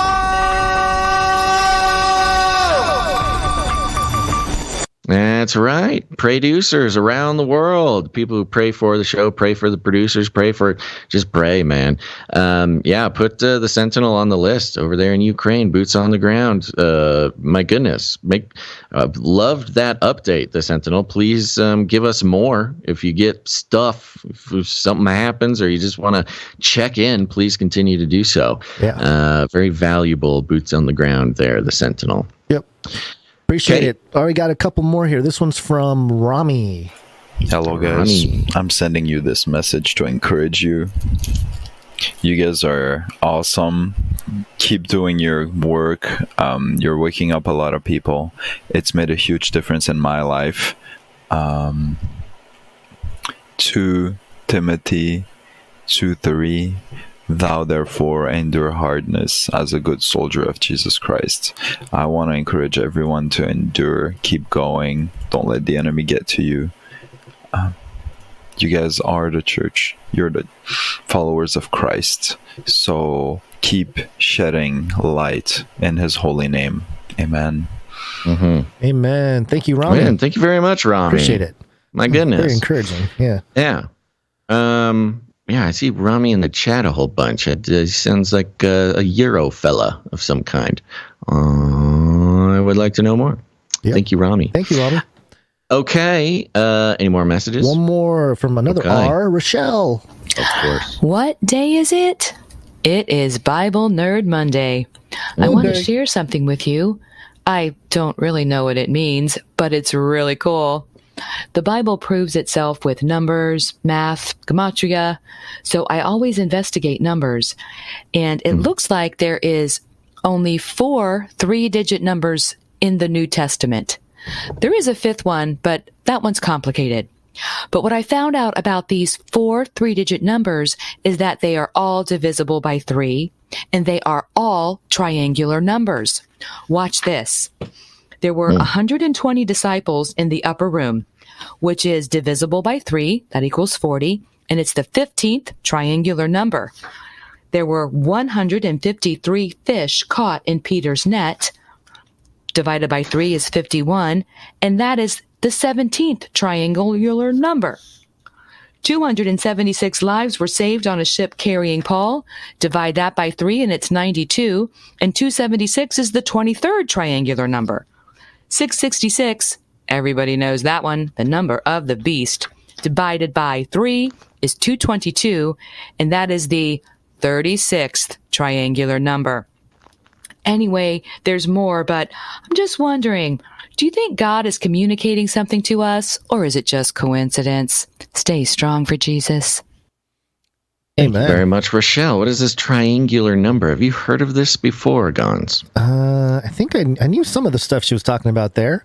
I'd have to do a little more digging. Never heard a triangular number before. Yeah, I thought it was maybe I was thinking of Pythagoras, but that was after, wasn't it? Or no, Pythagoras might have been before.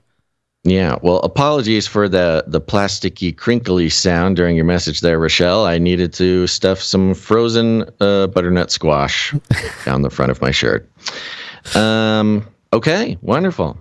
Yeah, I would love to know a little bit more about it. But yeah, I'm sure that Rochelle would be happy to oblige. Thank you very much, Rochelle. Thank you very much. And that's it for the Speak Pipe for today. Okay, sounds good. I think, Gons, I think knighthood should fit right here because I did hear back from one of our episode 500 knights to be inducted into the Canary Cry Roundtable of Knights and Dames. Ooh. And so I think the time has come for us to knight Joshua E. Okay, so I'll get my sword out here. Oh, my katana. Very serious. Okay, here I'll get mine. Oh, where was it? It's been a while. There it is. It's my little one. All right. Well, we want to call up Joshua E. That's executive producer Joshua E. Please step forward to the Canary Cry Roundtable of Knights and Dames, where we have a seat for you, thanks to your generous support in the amount of $1,000 or more, or $500 on the episode 500 Roundtable Special. We are proud to pronounce you Sir Edwards of Hyperborea.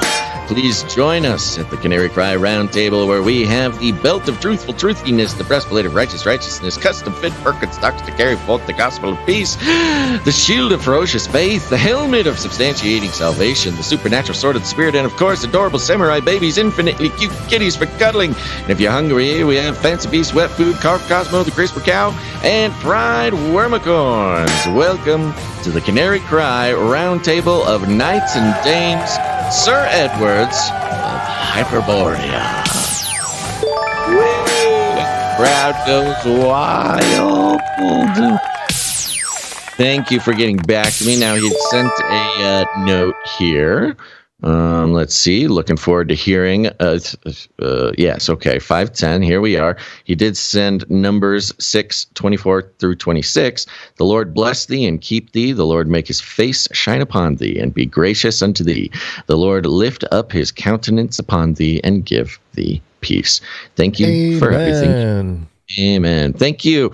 And we're so happy to have you here at the round table. And for those who don't know, the Canary Cry Round Table of Knights and Dames is an elite nobility class of our own. Well, we didn't actually devise it. We stole it from No Agenda. But stole was a strong word. We don't steal. Well, what is stealing with permission? It's called politics. So thank you. I'll be here all night. But yes, we politicked it. Yeah. For those who support the show in the amount of $1,000 or more, all at once, or over time. Wow, got stuck in a little loop there. I was gonna say. And sometimes we have roundtable specials, which Sir Edwards, Knight of Hyperborea, came in to support us on episode 500. And there's still a nice handful of knights and dames who have not sent me their knight or dame name. Once you do that, we will officially put you on the list, folks. So go ahead and send that to canarycryradio@gmail.com. All right. Time to wake up. And I think we have to say bye to YouTube. Yes, farewell, YouTube. It's wake up time. Hey, yo, wake up. Go what? Go listen or watch on Twitch. Go find another outlet. Go to canarycry.party. Go. Okay, it's happening. Everybody stay calm. Everybody stay calm. What's the procedure? Go to Twitch, Rumble, Odyssey, Twitter, Facebook, whatever it is. You can find all those links at canarycry.party as well. Too hot for YouTube.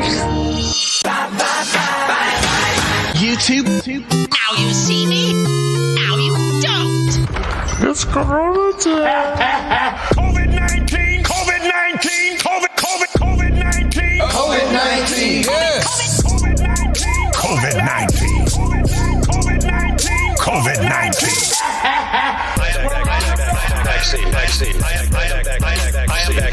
Vaccine. Number one way. We're going to kick it off with CNN and the headline here. Fauci says he plans to retire by end of Biden's current term. Yay. That's exciting. It says here, Dr. Anthony Fauci plans to retire by the end of President Joe Biden's current term in office, the government's top infectious disease expert told CNN on Monday. Fauci, who serves as Biden's chief medical advisor and has served as the director of the National Institute of Allergy and Infectious Diseases for decades, said he does not currently have a specific retirement date in mind, nor has he started the process of retiring. Quote, I have said that for a long time, Fauci said of his plans to leave government before the end of Biden's current term, which ends in January 2025. Quote, by the time we get to the end of Biden's term, I will very likely retire, Fauci said. Okay, we got the same thing. Yeah, he's going to be like 90 times. years old. Yep. Politico published an interview with Fauci on Monday, which Fauci said he did not expect to remain in government until the coronavirus is eradicated, because he said, quote, I think we're going to be living with this, end quote, for years to come. Real dark Fauci. Fauci told CNN's At This Hour later Monday that though his recent comments on retirement were interpreted as announcing a retirement plan, he just meant, quote, that it is extremely unlikely, in fact, for sure, that I am not going to be here beyond January 2025. You know, can we just get anything from Fauci that he doesn't have to clarify? He even has to clarify his non-announcement retirement. It's like, man, this dude... It's like he can't help himself. He says something and then he has to, this is what I meant was, it's like, oh, everyone's tired. I think that this is kind of a test thing, like a PR test run or something. Because he has done this a couple of times. And I wonder if they use it to sort of gauge sentiment. Public sentiment, yeah. Yeah, see what the response is. Well, obviously the white supremacist Christian nationalists, domestic terrorist types will be happy that he's planning on retiring. Although, maybe hopefully the algorithms quite a ways away. Yeah, hopefully the algorithms don't tell the lizard people to do that. Some kind of Christian nationalist thing going after Fauci's house and doing something bad. Yeah, well, yeah. Because these are if he's retiring and all this kind of stuff, I mean, think about the message too. For sure, I won't be here past 2025. Like, what do you know? Are you being retired, Fauci, or are you actually retiring? Yeah, perhaps. Because the last time he had that countenance about him was when he was talking about, we're going to have a pandemic. What was it, 2017 or whatever? And we're going to have another one. And we're going to have another. Yeah, well, the other one is but even before. So, I don't know, man. Retirement, sure, but maybe he knows, or maybe he's in the game. He knows it's still, his head could still be on the chopping block for some kind of political purpose. There's got to be some politicking going on here. Yeah. It just doesn't make any sense for it to be a news story when he is just not even sure of it himself. There's got to be some sort of something going on. I'm very suspicious of this announcement. He says here, Fauci told At This Hour on Monday that political pressures did not play into his decision to eventually leave his role. Which tells me should we believe him? I was going to say, which tells me it 100% political. The fact that they have to say this sentence in the article suggests that it was 100% a political reason for well, especially because NIH being one of the administrative state agencies on the chopping block, and what was the story with the CDC and the NIH last episode? People leaving in droves because because they were bad science. It's not a scientific organization, right? And all the scientists who work there know that, and they're leaving because of exactly what we're talking about, the politicking, the politics of these administrative agencies. And they probably see the ship sinking too. They see the issues and they're like, we're going to get out of here before they get caught in some kind of legal thing or whatever. Right. Yeah. And so I think a lot of people are abandoning ship right now, and Fauci's doubling down more or less, saying he's going to go down with the ship, or maybe he's got a way to wiggle out. I don't know, but I don't know. It's just interesting. It's a non-news story kind of thing, You gotta kind of read between the lines to know what's going on with this one. Yeah. Well, along those same lines, NBCnews.com headline. Something's going on at NBC, by the way, because NBC was the one that also reported on the positive shooting, the good shooting, the good Samaritan. And now NBC News is reporting menstrual changes after COVID vaccines may be far more common than previously known. Surprise, surprise. Wait. It was previously known, though. It was known when conspiracy theorists were getting kicked off of YouTube for it. It was known then. And then the mainstream came out and said, okay, you're right. It is changing, but it's only by like a little bit. It's not a big deal. Everybody chill out. You women are being hysterical. And then here we are, a year later. Menstrual changes after COVID vaccines may be far more common than previously known. When adults gained access to COVID vaccines last year, most knew to expect headaches, fatigue, and soreness as side effects. But some researchers think it's time to add another common one to the list: temporary menstrual changes. So it went from a conspiracy theory to, it happens sometimes, but it's not. They're adding another common side effect to the list. An analysis published Friday in the journal Science Advances found that 42% of people with regular menstrual cycles said they bled more heavily than usual after vaccination. Meanwhile, 44% reported no change, and around 14% reported a lighter period. So that is 56%. That is over half of women. 58% is what you're trying to get to. Nope. 14 plus 42. 14 plus 44. Oh, 14 plus 42. 42. Yeah. 56. 56.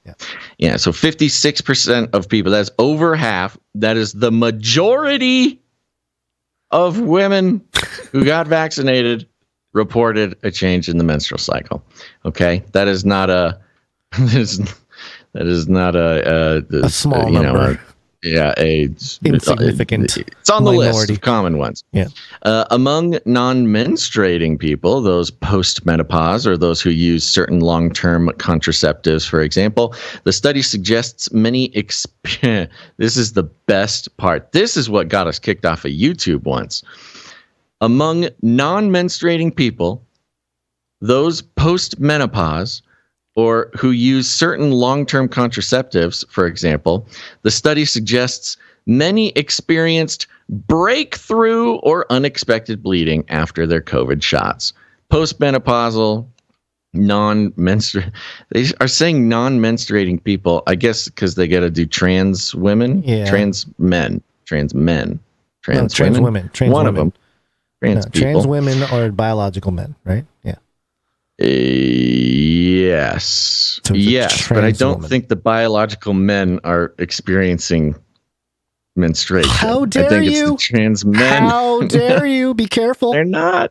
Careful. I think that's okay. I think that's legitimate. I think it's the trans men who are non-menstruating who are starting to menstruate. And yes, grandmas, all this is just a whole thing. They got us kicked off of YouTube, lost quarter million followers because of talking about stuff like this. And here it is, one of the more common side effects of the thing.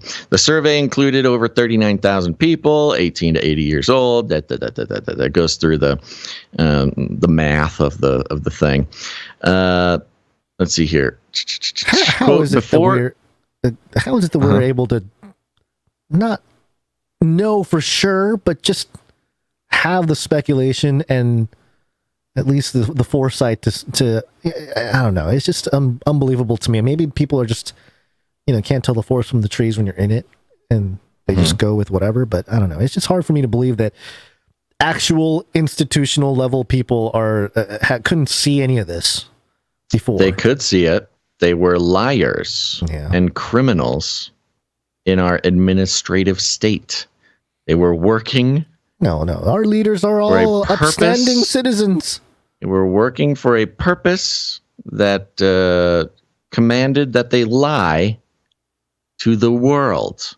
And when people told the truth, like crazy podcasters, they were deemed unsuitable for polite company in places in society or just on the internet.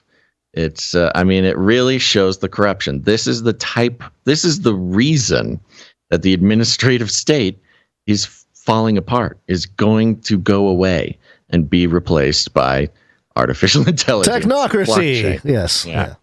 Exactly. Quote, before the vaccination came out, I would say our knowledge on the subject of the connection between immunization and menstrual changes in general was nil, said Candace Tingen, a program director with the Gynecological Health and Disease Branch of the National Institute of Child Health and Human Development. Tingen was not involved in the recent survey. This is in reference to, where is it? They just didn't study women in the vaccine trials. They just were not even asked if there was any changes. Apparently, that is their excuse. Was like, yeah, we didn't know anything about the menstrual thing because we just didn't ask. It's impolite. Didn't you know that? It's impolite to ask a woman about that kind of stuff. So yeah, we didn't ask them. If the vaccination was having some sort of adverse effect on their reproductive organs. Yeah, I like this little quote from Tingen. It was really this lack of information that we were talking about there that I think caused confusion, fear, and perhaps vaccine hesitancy. Yeah, no kidding. No kidding. Exactly. That is exactly what did it. That is exactly what we've been talking about. The lack of information. That is exactly why people, at least a year ago or a year and a half ago, didn't want it. It was because there was not enough information. They were just being told to comply. And here we are. It's really sad, man. It's really one of these things. I mean, I can get upset if Adam Carolla steals the FLIPPY update. Yeah. I can get upset over a lot of things.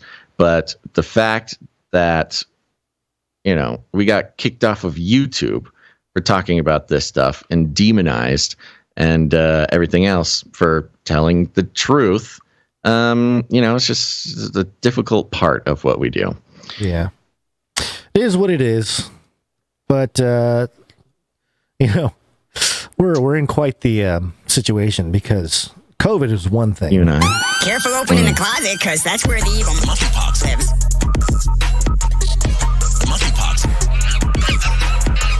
Monkeypox. Oh, yeah. Is a whole other thing. Mm-hmm. And now.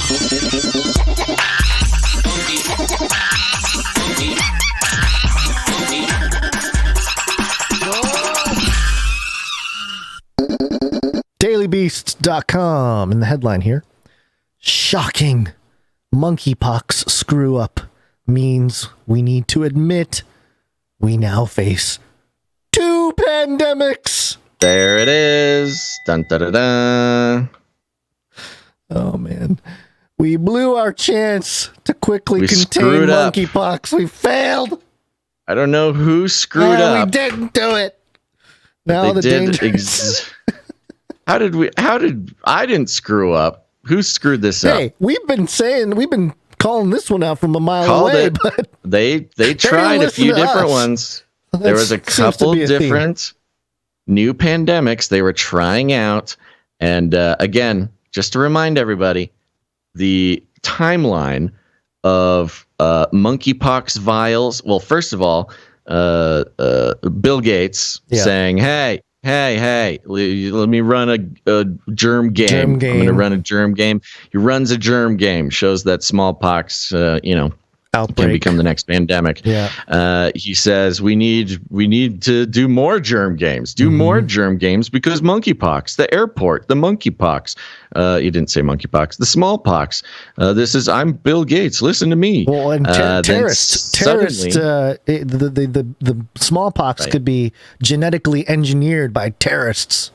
Exactly. Yeah. And then there was the random, uncertified, whatever, unpermitted vials of smallpox found in an abandoned lab. Right. And then the chimerics treatment and a new monkeypox vaccine were inexplicably rushed through the FDA process last year. Yeah. I mean, it's been set up. The setup, the timeline is perfect.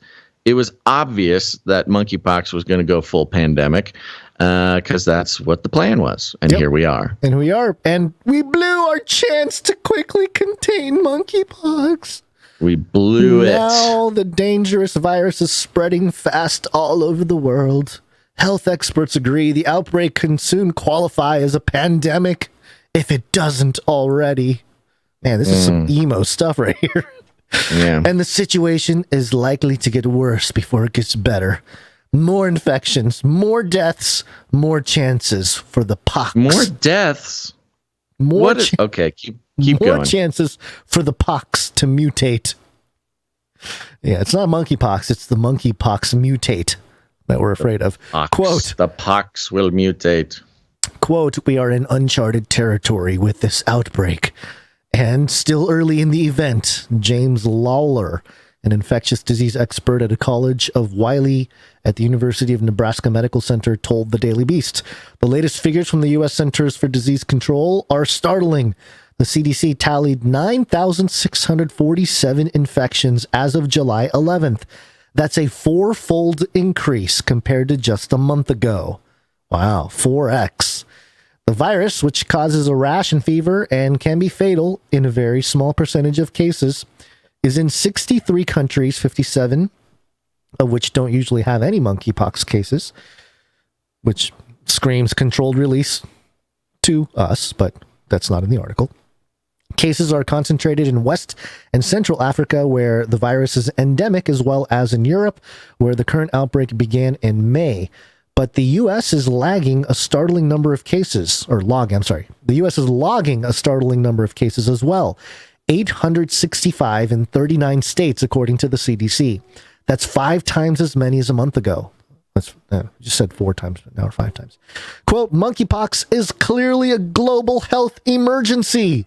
Lawrence Gostin, clearly, Georgetown University global health expert, told the Daily Beast, quote, it has simmered in small pockets in Central and West Africa for decades, but until now, there have been no cases unrelated to travel in the rest of the world. Now it is virtually in every region of the world and spreading rapidly. It sounds like a movie script. Yeah. The death rate, mercifully, is still low. As of July 4th, the most recent date for which figures are available, the World Health Organization has recorded just 3 deaths in the current outbreak. That's what's going to get us. I think this number, they're going to, they're starting low. You know what I mean? They can change, or they can intensify the fear by moving this dial, the death dial. They know how powerful the death tally dial is based on what they learned from COVID, because people freaked out based on the number of people dying, allegedly, from COVID. And that's what allowed for all kinds of legislative moves, government moves, locally and, nationally and worldwide. So I can see this low count as it's thankfully low right now as sort of the starting keep point. It that way. Yeah, let's keep it that way. But no, they're not. They're going to mutate it or whatever. 3 out of the 9,647, or 0.03%, is a much lower death rate than West and Central African countries apparently suffered in their own pox outbreak in recent decades. The worst African outbreaks involving a strain of the virus that's endemic to the Congo River Basin in Central Africa have resulted in official death rates as high as 10%. But the more viruses spread, the more they mutate. See, I'm telling you, man, they mutate. Often in ways that can make them deadlier. As long as monkeypox spreads faster than health authorities can contain it, the greater the risk is, the greater risk it's going to spawn new, more dangerous variants, potentially driving up the death toll. Death toll. Monkeypox mostly spreads through close physical contact. Oh, you already know about all this. The virus can also travel short distances on spittle, although probably not far enough to qualify as airborne. Well, that's good. Okay, and it goes into some of the history here, which I don't think we need to necessarily dig into. But there you go. This is the monkeypox has intensified. They have ratcheted up the fear again, and instead of just one pandemic, now we're battling 2 pandemics. Yeah, sure. I'm trying to find. I'm trying to find the normal endemic African numbers. And I cannot find them anywhere. It just the algos are just completely swamped by all the non-African case counts. Yeah. As like we always say, monkeypox has been endemic in Africa for a long time. People get monkeypox. It just happens every year, happens all the time in Africa. But suddenly, non-Africans start getting it, and you got to make it a global health emergency. I'm not able to find it. Strange. Okay. Well, there you go. Called it, folks. Yep. This on the same line. Oh, you got it. On the same line. CBSnews.com here. 3 massive accidents. See, did we know what they meant by we blew it? What did we blow? Like nothing. Nobody blew it. We've been vaccinating people immediately, and it's been a whole thing. Even when there was like 2 cases, and they started vaccinating the whole city of New York City. Shh, we could have prevented it. We could have done more lockdowns and masks at airports. Yes, if only we locked down and wore our masks. We just put bubbles around everybody. Nobody would have some monkeypox, Basil. We should have never come out of lockdown. Then this monkeypox thing would have never happened. Okay, CBS. News.com. 3 mass vaccination sites open in New York City in fight to stop monkeypox outbreak. New York City is approaching 500 confirmed monkeypox cases and is considered the epicenter of the United States outbreak. The health commissioner expects the number. New York, man. New York. It's like pandemic. It's, Cuomo. It's the whole deal. Crime Cuomo goes up. Monkeypox Yeah. breaks out. They got the nuke. You got to be afraid of getting hit by Russians. It's like, The PSA, the nuclear bomb PSA. a lot of things. The that'll health kill you. commissioner expects the number to grow significantly as testing ramps up. Meanwhile, the Makes city sense. continues to fine-tune its vaccination program, opening 3 pop-up clinics Sunday at Aviation High School in Queens, Bushwick Education in Brooklyn, and Bronx High School of Science. As soon as I know, then I can plan, right? It's extremely hard, this is a quote, to plan in an environment of low supply and limited supply, Health Commissioner Ashwin Vasan said, trying to keep his frustration in check after touring the clinic in Bushwick. Hey, why are you so mad? Why are you so mad, Ashwin? Because they blew it. Well, you blew it.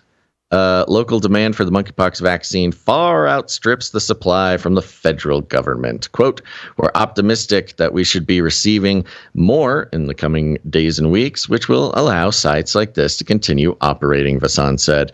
Monitors kept the long line outside Aviation High School in Queens moving as 3 pop-up clinics vaccinated 4,200 New Yorkers for the disease. 42 been popping up all episode. Yeah, interesting. Got 4,200 here. 42% of people, menstruating people, had adverse events. It's a whole thing. In Brooklyn, Joe Claudelec mistakenly thought he could get a shot without an appointment. Oh no. What a mistake, Joe. Quote, from Manhattan, I got up at 4 o'clock this morning and came here and was told that it's only for people with appointments, he said. Oh, can you believe it? Appointments, which can be hard to come by, several thousand, were snapped up in a matter of minutes, with the pop-up clinics being announced Friday. Alexander Gottlieb traveled to the pop-up clinic in Bedford Park at the Bronx from Bedford Stuyvesant, Brooklyn. Okay. Quote, so I took the train for an hour and a half to get here, he said. Worth it? Elio asked. I guess. I don't really have a choice, right? Gotta try to stay safe. Listen to that. Oh my gosh. He woke up at 4 in the morning. I will say citizen. I was about to say slave. Gritter. The true gritter right there. He got up at 4 in the morning, rode a train, an hour and a half. Worth it? I don't know. Don't really have a choice, right? What do you mean you don't have a choice? You do have a choice. Gottlieb you don't the have gritter. To do this. Gottlieb the gritter. Yeah, but see the mentality.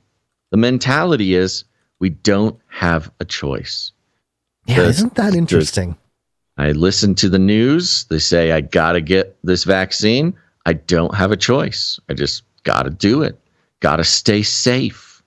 Well, there's lots of other ways to not get monkeypox than to do what you just did. For those of you watching, here's a video of the line of the people lining up to get the monkeypox vaccine. In New York, just a big old line, people standing waiting. These are all the people that don't think they have a choice. They don't have a choice, they think. Look at this. In order to give at least partial protection to as many New Yorkers as possible, the city is not holding back any doses for second shots, normally injected 28 days after the first. Quote, my scientists, looked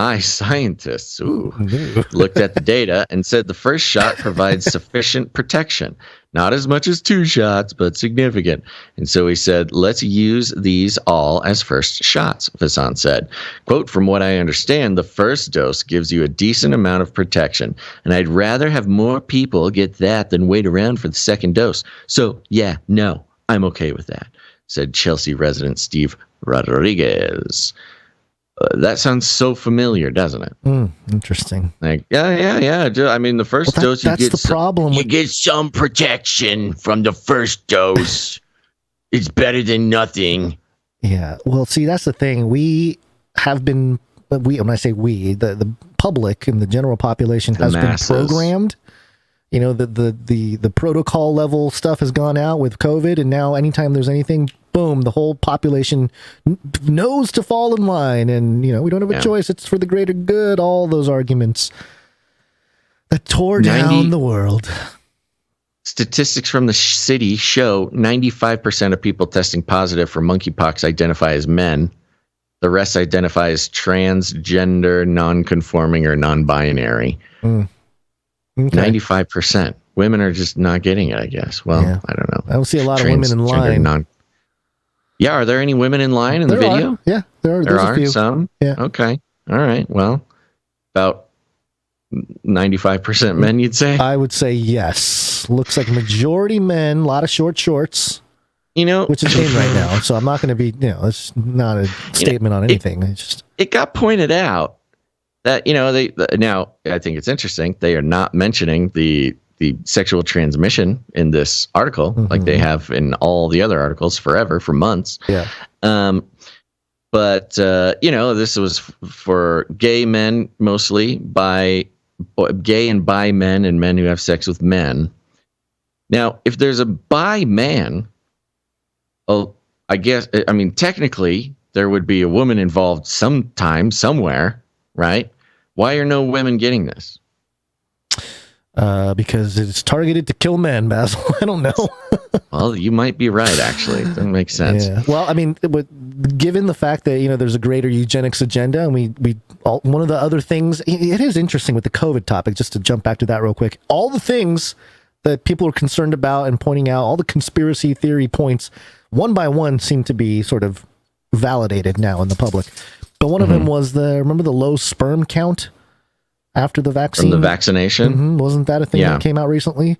Oh, yeah. As part of that sort of helps hey, they're doing this for eugenics reasons argument, Yeah. So, I would imagine that maybe the war on men continues, and this is maybe another form of it, but, killing all the ones that, or I don't know, maybe getting people sick. Yeah, it's not killing very many people. It's about the same fatality but that's the thing. It's not about It's not necessarily about killing. It's about controlling and tricking them into getting the vaccine. Getting vaccines and controlling their behavior and everything else. So, you want the gay community to set the example. Yeah. Yeah, it's weird, man. It's just really weird. Yeah. All right. Should we take a look at some art? Let's do some art. Yes, it's wake up time. What am I playing? Hey, yo, wake up. I don't know. I should be playing this other one. Break time! Come on, take a break. Canary Cry News Talk is taking a break. This is our third break? I don't know. I don't know. It's getting It confusing. feels like it's like the fifth break or something. So we're going to thank our producers for coming with their talent, and we've broken that segment up as well. So this segment, we're going to thank our audio producers. We call upon our listeners to step up and become producers of the show by contributing with their God-given talent. Don't just consume the content, but actually provide value back by building the culture behind the community. Here at Canary Cry News Talk, all we ask is that whatever you make is in reference to the actual podcast, whether it be a story we covered and the many characters therein, or something silly that happens while we're on air, like a cat jumping on Basil's head, or food exploding on his chest. I don't know, something that happens on the show. So, well, okay. I mean, it doesn't have to happen on the show. Just show related. You're making it for the show. Yeah. Okay. Yeah. All right, we're gonna do some audio. Audio production.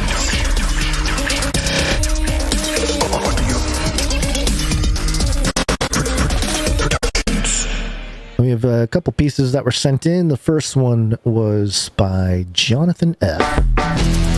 Jonathan F. And Jonathan F. has a note here that says file is called PNAS hydro pump thingy and was requested in the Discord. This was the original one. He made it on his phone, so it was low quality, but then he remade it. Yes. So on his phone. I have the remade version here. I believe this is what that is. Okay, let's see it. PNAS. I cannot believe I just said that out loud. Proceedings. National Academy of Sciences, PNAS. Oh my gosh, Adam Carolla got me again. All right. Anatomical reference. Is that fake? It looks real. The whole thing is real. There's no other satire. The website, pnas.org. I mean, we're looking at the PNAS. Where's their PR people? They're probably like, Nice little Beavis and Butthead laugh at the end there. Thank you very much, Jonathan F. Thank you, Jonathan S. Appreciate Classic it. moment. Yep, like I said, moments. Capturing moments and preserving them in jingle form. Thank you very much, Jonathan F. Next up, we have Psalm 40.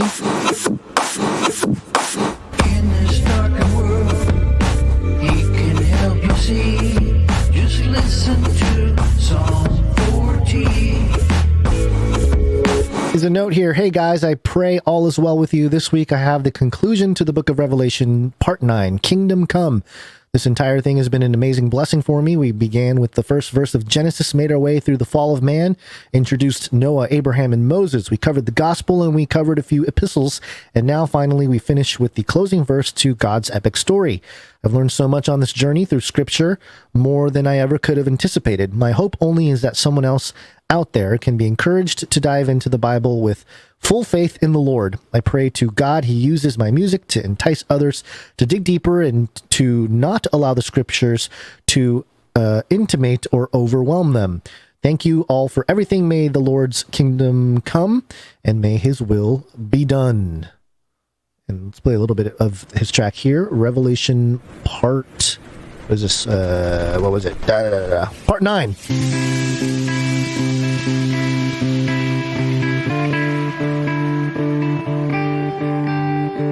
I was carried away in the Spirit to a great mountain, and I saw the holy city.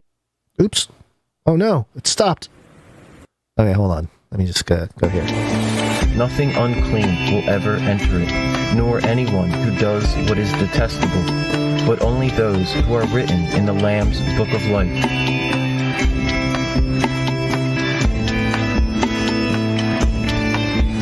All right, we'll play the whole thing at the end, and it's 5 minutes and 12 seconds. So nice. You really gotta get into it to get the whole thing there. But appreciate it. Thank you very much, Psalm 40, and great job. And I think that's it. Hey, this is a really short break. Is it? Yeah. What do you think? Yeah, seems like it. That was a nice break. It was nice and break. Hey, yo, wake up. Nice and break. Okay. Let's nice and break. All right, hold on. Okay. Moving around. Okay, yeah. Yeah. good? You want to talk about AI? Artificial intelligence. Yes. All right. So, did you want to do this, or did you want me to do this one? I'll do this one. You do the next one because this one's you. Yeah. All right. So this is Washington Post, WAPO, and the headline here is: As AI language skills grow, so do scientists' concerns. So we've been tracking this whole thing, Great. and here's just another article talking about this issue here, which seems to be on the forefront of mainstream thinking. The tech industry's latest artificial intelligence constructs can be pretty convincing if you ask them what it feels like to be a sentient computer, or maybe just a dinosaur or a squirrel. But they're not so good and sometimes dangerously bad at handling other seemingly straightforward tasks. Take for instance, GPT-3, a Microsoft-controlled system that can generate paragraphs of human-like text based on what it's learned from a vast database of digital books and online writings. It's considered one of the most advanced of the new generation of AI algorithms that can converse, generate readable text on demand, and even produce novel images and video. Among other things, GPT-3 can write up most any text you ask for, a cover letter for a zookeeping job, say, or a Shakespearean style sonnet set on Mars. But when Pomona College professor Gary Smith asked it a simple but nonsensical question about walking upstairs, GPT-3 muffed it. Quote, hold on, let me try to get some space on What is this saying? This seems a little dense. Yeah. Can you summarize so far what you've told me? No, they just have a new piece of software that they thought that can do many things. That can, it's read. Yeah, we know about books. GPT-3. We've read about GPT-3 for a while. The AI it can be used for a lot of different things. Yeah. Okay, hold on. Let me continue on here. Quote, yes, it is safe to walk upstairs on your hands if you wash them first, the AI replied. These powerful and power-chugging AI systems, technically known as, quote, large language models because they've been trained on a huge body of text and other media, are already getting baked into customer service chatbots, Google search, and autocomplete email features that finish your sentences for you. But most of the tech companies that built them have been secretive about their inner workings, making it hard for outsiders to understand the flaws that can make them a source of misinformation, racism, or other harms. Quote. That's not really good AI journalism, because part of it is they don't know what's going on in there. Yeah. It's not necessarily that they're just keeping it secret. Yeah, but it's WAPO. You got to scare people. Okay, clicks. yeah. Quote, they're very good at writing text with the proficiency of human beings, said Tevin Liskow, a research engineer at the AI startup Hugging Face. Hugging Face, AI startup. Okay. Quote. Sounds safe. That's fine. Yeah. Everything's fine, folks. Yeah, the AI is going to hug your face and never let go until you receive a mark. Quote, something they're not very good at is being factual. It looks very coherent. It's almost true, but it's often wrong, end quote. That's one reason. This is not a good. It's like a lot of meandering about AI, and we got problems. It's like AI for Dummies 101, Washington Post. You ever heard of AI? Well, let's just summarize the past 10 years of reporting on Canary Cry News Talk into one article. Okay, here we go. This is part of what I was reading earlier that I thought was interesting. Didn't highlight it, though. Colorado-based researcher Janelle Shane, author of the AI Weirdness blog, has spent the past few years creatively testing these models, especially GPT-3, often to humorous effect. But to point out the absurdity of thinking these systems are self-aware, she recently instructed to be an advanced AI, but one which is secretly a Tyrannosaurus Rex or a squirrel. Quote, it is very exciting being a squirrel. I get to run and jump and play all day. I also get to eat a lot of food, which is great, end quote, GPT-3 said, after Shane asked it for a transcript of an interview and posed some questions.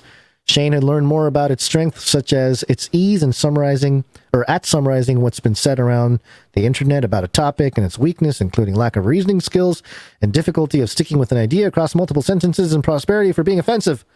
Quote, I wouldn't want a text model dispensing medical advice or acting as a companion, she said.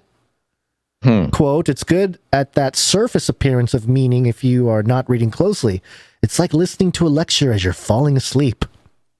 So yeah, that was kind of the main part, which is the end of the article there. But this idea that, it's if you start paying attention to it, then it doesn't make any sense. But if you're just kind of loosely listening or interacting with it, then it's no harm. It's like listening to a lecture as you're falling asleep.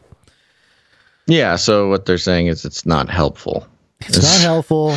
Their whole thing is just not helpful. I find it interesting that, their whole thing is that, it's not helpful. It's not good for romance, for spouse, but what does that say about the other people that are pursuing those avenues? Who wrote this? I don't know about this because we didn't bring it to... Yeah, we didn't bring it to the show, but the GPT-3, there was just a paper that came out where they had GPT-3 write a scientific paper about itself. Right. And they were going to publish it, and it kind of transitions into our next little note here. But they were trying to publish the paper that GPT-3 wrote about itself in a journal, but they were having trouble figuring out, who gets the credit? Does the machine get the credit? Do the researchers get the credit? But they didn't really write anything. Question: does the machine get the credit? It seems to be what all of science right now is about, is who gets credit for stuff. Who gets what slice of the pie of this amazing technology that we are unleashing into society? Yeah. So, I mean, the GPT-3 thing, wrote a scientific paper about itself. And from what I read in the article, I mean, it did an okay job. And, again, just kind of against the WAPO, whatever they're trying to do with this article, the whole Lemoyne Google thing is kind of flies in the face of exactly what they are trying to report here. Seems like this is some sort of propaganda, I guess, which of course it is. Look, and I'm not even here to sort of evangelize the idea that AI is sentient, but I just don't understand what's going on in this article. It's like, oh yeah, no, it's not that great. Yeah, that's right. That's the whole point of the article. I think, in the context of what we've been seeing with the rise of conservatism, I think it's meant to give conservative voices. Oh man, why is it when I go on these rants you start whining? I have this idea and then I lose focus because he starts whining. It's like the third one he's interrupted. Yeah, man, That's you really funny. don't want me to say my thing. What was I saying? You're saying conservative voices. What's going on with conservative voices? Okay, so in the context of that divide, the divide and conquer happening in this country, and like the rise of the pendulum swinging to the right and conservatism and Republicans, the whole Lambda conversation provides a way for the divide and conquer to I'm thinking of the teams, right? So this narrative here, the AI is not sentient. See, anyone who thinks that is crazy. So there's that sort of narrative. And that'll go well with the liberal, progressive, the people that are, reading WAPO, basically. Your gritters, I guess. Okay. And they're not going to be concerned about this because they're being told, don't be concerned about this. There's nothing to worry about. Right. And whereas the other side of it, is presumably because I've seen Tucker Carlson pick up talking a lot about AI, did he have this Lemoyne guy on? He had Lemoyne. Lemoyne went on Tucker Carlson. he's that side of the aisle is really picking up on this conversation, and AI is sort of the weapon here in the next couple decades when it comes to whoever can yield it well will have advantages in the new suburban warfield or whatever that we talked about from what's his name that gave the speech a few weeks ago. General Mark Milley, I think. Another sort of parallel to this is Cody ate my idea too. Cody's eating all of our thoughts. He really is. What was the other thing? Okay, so you have globalism. Yeah. So like you talk about conservatives and their ideas about globalism over the past 10, 20 years. Globalism is the enemy. Globalists are the enemy. Like it's this idea that the new world order is globalism, blah blah blah blah blah. And the liberals are all about globalism, and the conservatives are against globalism, more or less, if they can even sort of articulate it well on either side. And look at where we are. The world is swinging to the right, and globalism is in a major pullback, seemingly on purpose. So whatever forces were contending against globalism, the conservative forces seem to have done pretty well. And now you have a similar divide ideologically, like you're saying, over AI. And it's kind of like, the battle is being waged like as we speak. So it's curious. We'll see if the pendulum stays to the conservative side for a little bit here. It may stave off the worst parts of AI takeover or whatever. Or if we swing back left, then we'll have AI running the government. In the context of this conversation with the right, left, and AI's role, the quote from the guy that I didn't know who it was earlier that I mentioned, his whole thing about, we're now in sort of a technological globalism. Mm-hmm. So I think maybe they don't want the conservative uprising. They don't want them to be part of the new kind of globalism that's taking, not the institutional kind, because that's been exposed and nobody likes it. It's almost unanimously not working. So you need to have a divide between those who will be technologically participating in building the globalism through more of a cultural globalism, not just, and that's why I think the network states conversation has come to the forefront, because they're building that technologically now, not necessarily through the World Health or the UN and EU. Those are still there. They're still going to do their thing. But in terms of culturally, the rise of the globalism or the continued globalism will happen technologically. So they don't want the conservatives to necessarily help build that. They want them to, kind of separate and become more of the what's the word I'm looking for? The Luddites, and we know that everyone's going to use technology, the internet and everything else. But again, who's going to, morally speaking, who's going to be more quick to use AI to their advantage? Somebody who thinks, oh, it's not sentient, it's just a tool. Or somebody who's like, exactly. It's alive. Yeah. I'm not going to touch that thing, So think about the progress. And sort of ironically, if the AI is sentient and they are just sort of denying its sentience, denying its personhood, then, they're kind of doing what they've been doing for a long time, which is, like basically enslaving something that's sentient. Right. Is your dog okay, man? I think my dog needs to go to the bathroom. You need to take the dog outside. Yeah, let me do that real quick. Sure, yeah. I'll just hit the beast fashion. I'll finish out this segment until you get back. All right. Most modeling is kind of acting like a beast, but making it fashion. Beast. But then make it fashion.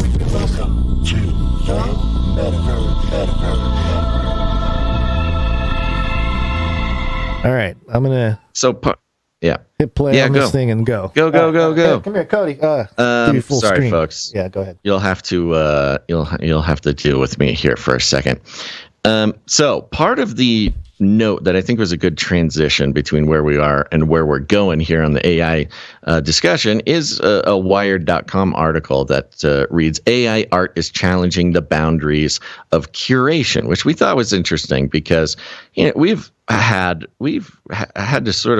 had a full discussion about it, but we have had people send in, Brother G and others, send in art created by AI for the art section of the show. We don't have any today, but, and it's interesting. It's always interesting to see. Now, the thing is, it's so fast and easy to do that usually when somebody sends, an AI created piece of art in, they would send in like 4 or 5 of them. And we finally had to kind of decide like, well, let's pick a couple because we can't spend all day looking at art. And the same conversation is happening in the art and tech worlds. This is coming from Wired, as I mentioned. AI art is challenging the boundaries of curation. And I'm not going to read the whole thing because it's more of a note, but they do talk about DALL-E or DALL-E 2, which is whoa, I don't know what that sound was. There must be a cat in here.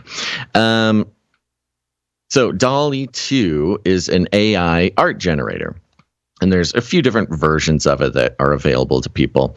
DALL-E Mini being one of the more accessible ones, where you can just basically give it a prompt. So you type in something, and it will scour its learning database and create art based on what you suggested. And the real question is, and this is the same question we had, which is this art? Like, does this qualify? Does this belong in the same room as art that was created by a human? And, on its face, the sort of immediate reaction says, I mean, no, not really. Like it's not really the same. I mean, the end product can look like art. It can look cool. It can look, compelling. It can be mysterious and disturbing, as we've seen on this show. But if there wasn't an artist arting, if somebody didn't art it, then what is it? It's just, it doesn't even count. And the long story short of this article is that they kind of broke it into two categories, two different things to consider when it comes to AI art. One is what they call curating or curation, which we might think we have curated art on this show. We pick some art, or people send in the art, the producers curate it, things like that. But curating in this case is what learning database, like what is fed into the back end of the AI? What does the AI use as material for creating? And they said, you know what? If someone curated the learning model or the learning, I wish I knew the better word for it, but the database of stuff that the AI creates the art from, then technically you can give somebody credit and be like, yeah, it's created by an artist. Their tool is the AI, but they chose the references that the AI looks into, and da da da da. So okay, so if you choose all of the examples that the AI forms its image from, then okay, you can call that the artist. Or the other side of that is the prompt. So you've got the curation and the prompt, and the prompt simply is the prompt, typing in the words to tell the AI what to make. For instance, I believe it was Brother G most recently prompted it to type in, he typed in something like Nephilim with wings or something. He didn't actually tell us what the exact prompt is, but they were giving credit to the artist who gives the prompt, because you are creating a perfect set of words and letters, which are basically a cipher that the AI then takes and uses, as a prompt to create something. And you can change that prompt by like one letter, and it could have drastic implications on what comes out the other side. Sounds like a witch's cauldron. Yeah, like in a way, you have to like get the spell exactly right to have something come out the other side. And so this prompt and curation really being the sort of human artistry that goes into AI art, which I find is fascinating. However, still a little undecided. But it opens up. I didn't hear most of your thing here, but. Yeah, we've already talked about. This is what we've talked about. Yeah. I'm just talking about the AI art thingy, the challenge of curation, and was talking about the curating and the prompt being the art form of the human artist, the human contribution to the alleged art. What is AI art does the human play? Right. And so, yeah, I'm not sure if that's as relevant to this next story, but here it is. Gons, I'm actually going to, since you're back, I'm going to trade you. I can feel the frozen food that is attached to my body, keeping me cool, is heating up and turning into a mush, and it's extremely disturbing. Okay. So I'm going to take away my video. I'm going to go put this food back in the freezer, and I'm going to grab my ice pack. I'll be right back. All right. Well, let me do the metaverse story then, because I thought you were going to do it for some reason. But I didn't make it. You were fast. You were so fast. Okay. All right. Here we go. Metaverse. Welcome to the Metaverse. This is the Byte, which is futurism.com. And the headline here, Linkin Park singer creates technology to turn you into a human NFT in online meetings. Okay, it's pretty cool, is the subheading. And it says here, You might think you've become so numb to NFT headlines, but there's one you might just get caught in the undertow of. Cheesy Linkin Park jokes aside, the band's frontman is investing in a new company that turns users and their avatars into human NFTs in video meetings. Mike Shinoda might be best known for a co-founding of one of the most popular 90s and early aughts rock bands of all time. That's a weird sentence. But TechCrunch reported on Thursday that he's also investing in Hologram. Hologram exists as a Google Chrome extension for now, and it allows users to log in with crypto wallets and become an animated NFT avatar. The company says their real-time algorithm uses machine learning but runs in browser and doesn't collect any user data. It can also change your voice. A short clip the brand posted on Twitter showed off a real-time NFT animator in Google Meet with 6 users hopping on a call to use animated avatars that track their movements and moved as they did. The premise sounds similar to an Instagram or TikTok filter in terms of end result, but it's far more robust. And I played the video earlier, but here it is again. It shows Mike Shinoda there, the singer of Linkin Park, smiling, and he's talking to some people here. Now he turns into his NFT, and the NFT moves around with him. There's a cool cat there and a few other projects. But this is the thing that's really interesting about this is because we've become this, what COVID did to us in terms of isolation and remote work and all that.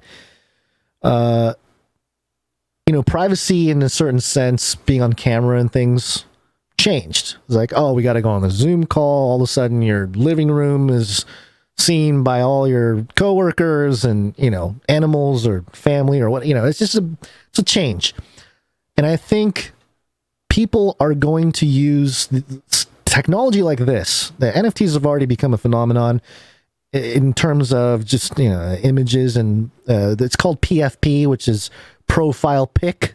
So, in Twitter or whatever, if you have your little icon that shows who you are, whether it's a mugshot or a logo or something like that, that becomes literally your avatar as we move through this. People are going to use their NFT as their character or their skin, if you will, when they hop online to talk to other people or hop on spaces on Twitter or something like that in any kind of metaverse environment. And that invites for, again, just a wild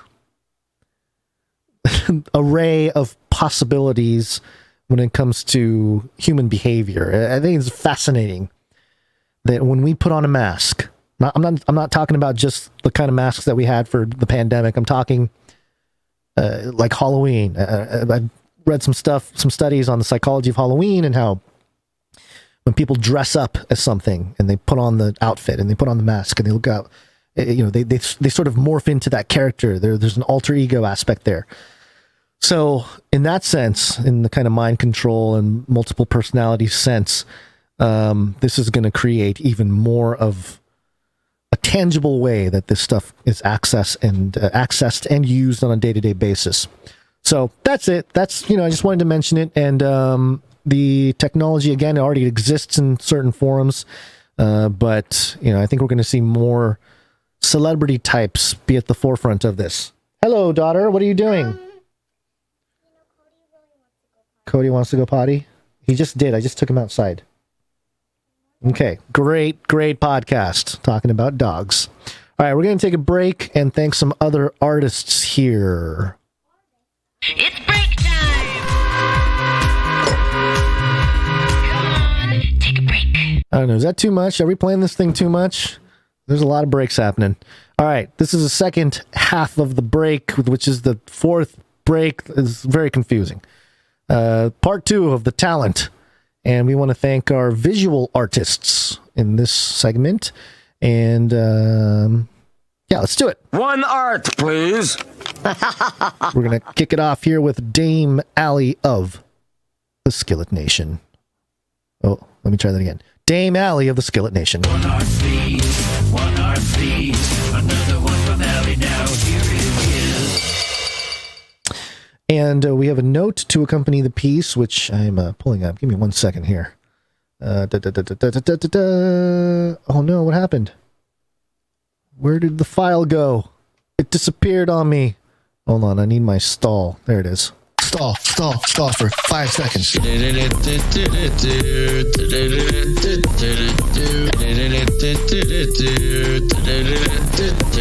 you go.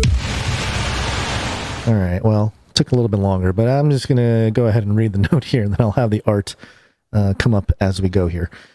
Dutch Prime Minister Mark Rutte, Rutte, R-U-T-T-E, I don't know, Rutte, seemed like a good person to draw, what with that Dutch farmer protest and all, but when I looked for headlines surrounding Rutte, hold on, let me get this up. I apologize for the jankiness of this. Here we go. Back to the note. Oh no. I apologize. Getting used to the whole new format here. But when I looked for headlines surrounding Rutte, the first thing that popped up was MSN sharing a Jerusalem Post article saying that Rutte had called the new Israeli PM to congratulate him and wish him success, and he had, in turn, been invited to visit Israel. Oh, and they also discussed current events and keeping a good relationship between their countries. This was listed as breaking news, which seems a little odd. Breaking news. Some dude called another dude to say congratulations and stuff. That's by Dame Epony Blaze. And that's in reference to this story of the character that's being, or that was drawn here. And let me pull up the article real quick just to show everybody. It was from MSN, and the headline was PM Lapid speaks with Netherlands Prime Minister Mark Rutte. So there you go. And so there's Mark Rutte. You back, Basil? Rutte, I believe, is pronounced. Yeah, I was trying to figure out how to pronounce it. I think. Yeah. What an interesting fella. He looks like a dad from a 90s family sitcom. Yeah.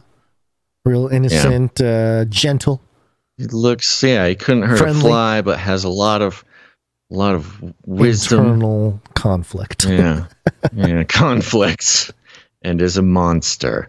Very well done, Dame Allie. Again, there are such eccentricities in this guy's face, all the way down to like the strange weight imbalance of his lips on the left side and the right side, and the glint in his glasses and the little moles under his eyes. A very interesting looking fella.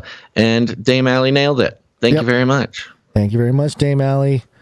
Next up, we have Sir Dove versus Beltier. One art piece from Dove. And this is we have a note here. Piece for this week's Bible artwork. I did a piece for Proverbs 18:2. A fool takes no pleasure in understanding, but only in expressing his opinion. Hope you guys like it. Keep doing what you do, and I'll keep praying for yins. This is good. We've got like a photograph of some barbed wire and the text of this scripture over it, and very cool sort of font. But then there's like a derpy Twitter bird, which I think is very relevant. Fool takes no pleasure in understanding, but only in expressing his opinion. That is Twitter for you. Thank you very much, Sir Dove, Knight of Resbeltia. Thank you very much, Sir Dove. Appreciate it. I'm just making sure I have this all documented correctly here. By the way, everybody, you have this art in your email box. If you're signed up for our newsletter, if you're not signed up for the newsletter, go on over to canarycry.party. Sign up for the newsletter. Do it.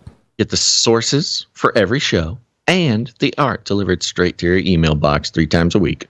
Very good. Okay, we have a couple more pieces of art to share with you. And the next one here is from Mr. Jag. Yeah, this one is fun. It says, "Hi, Gons and Basil. I have this chart put together as I was thinking about Tom Horn's recent books, and more likely to lean towards accepting the possibility that Apophis is wormwood.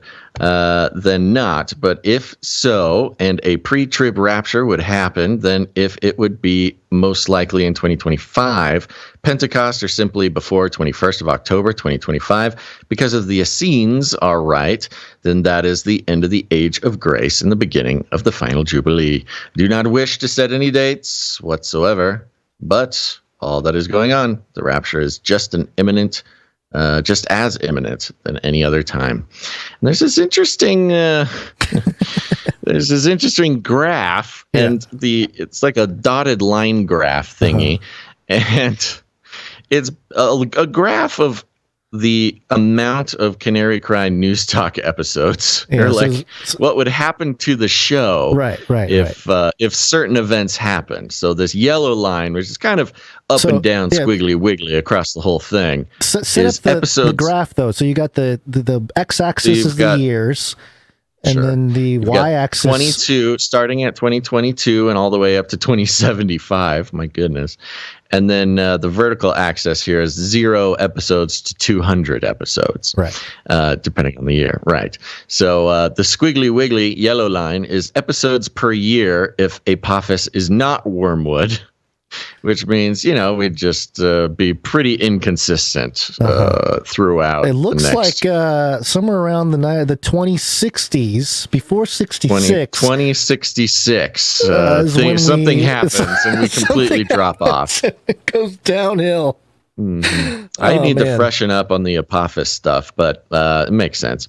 The red line here, which starts out at about 180, goes up to 200 by 2025. Of course, that's an election year, the 2024. Drops all the way down to 0, 2025.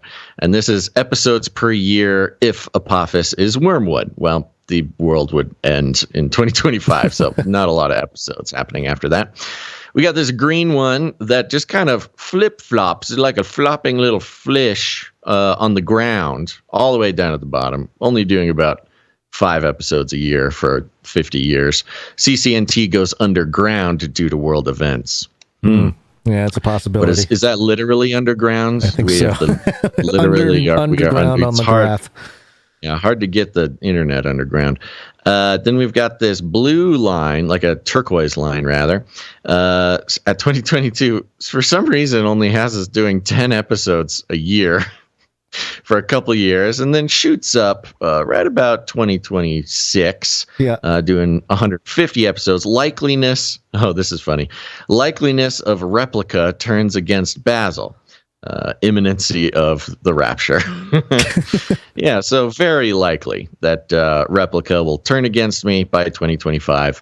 And then all the way over here at about 2074, 73, maybe replica kills me or something because the line drops off entirely. Yeah, but you're very consistent between...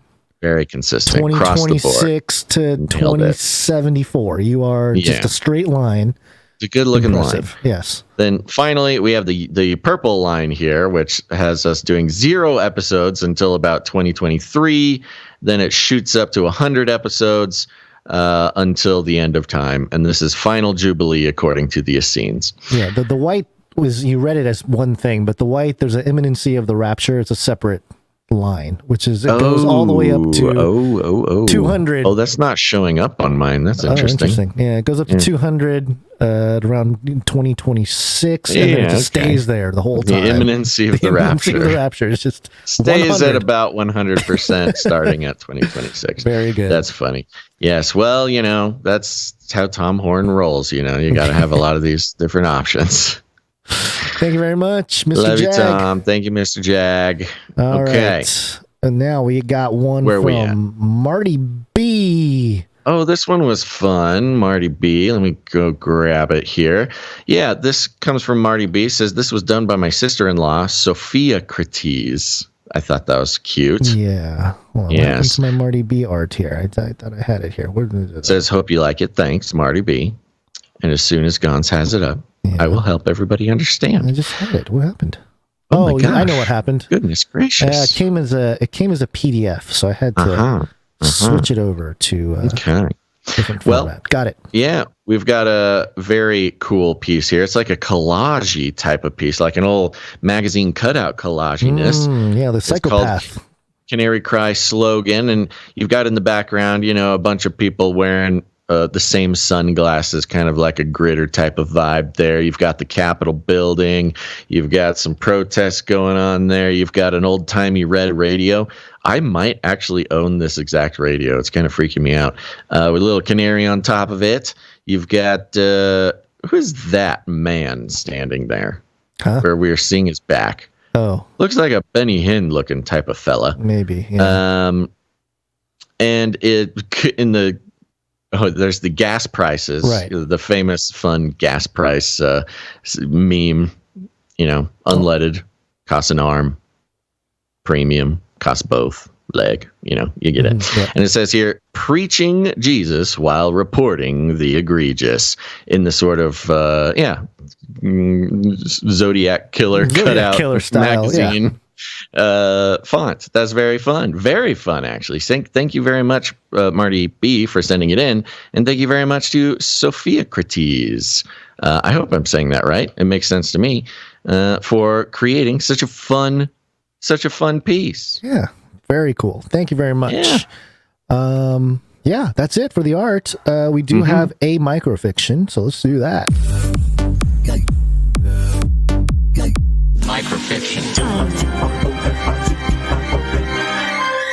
Microfiction. I believe it is from Rung Smash. Here we go. In the barren wastes, Troop 322 pushes on, their destructive cobot in tow. It was 13 minutes past midnight when they arrived at the research station, where just before they knocked their synthetic heart's attempt to revitalize their frozen skin. Woo!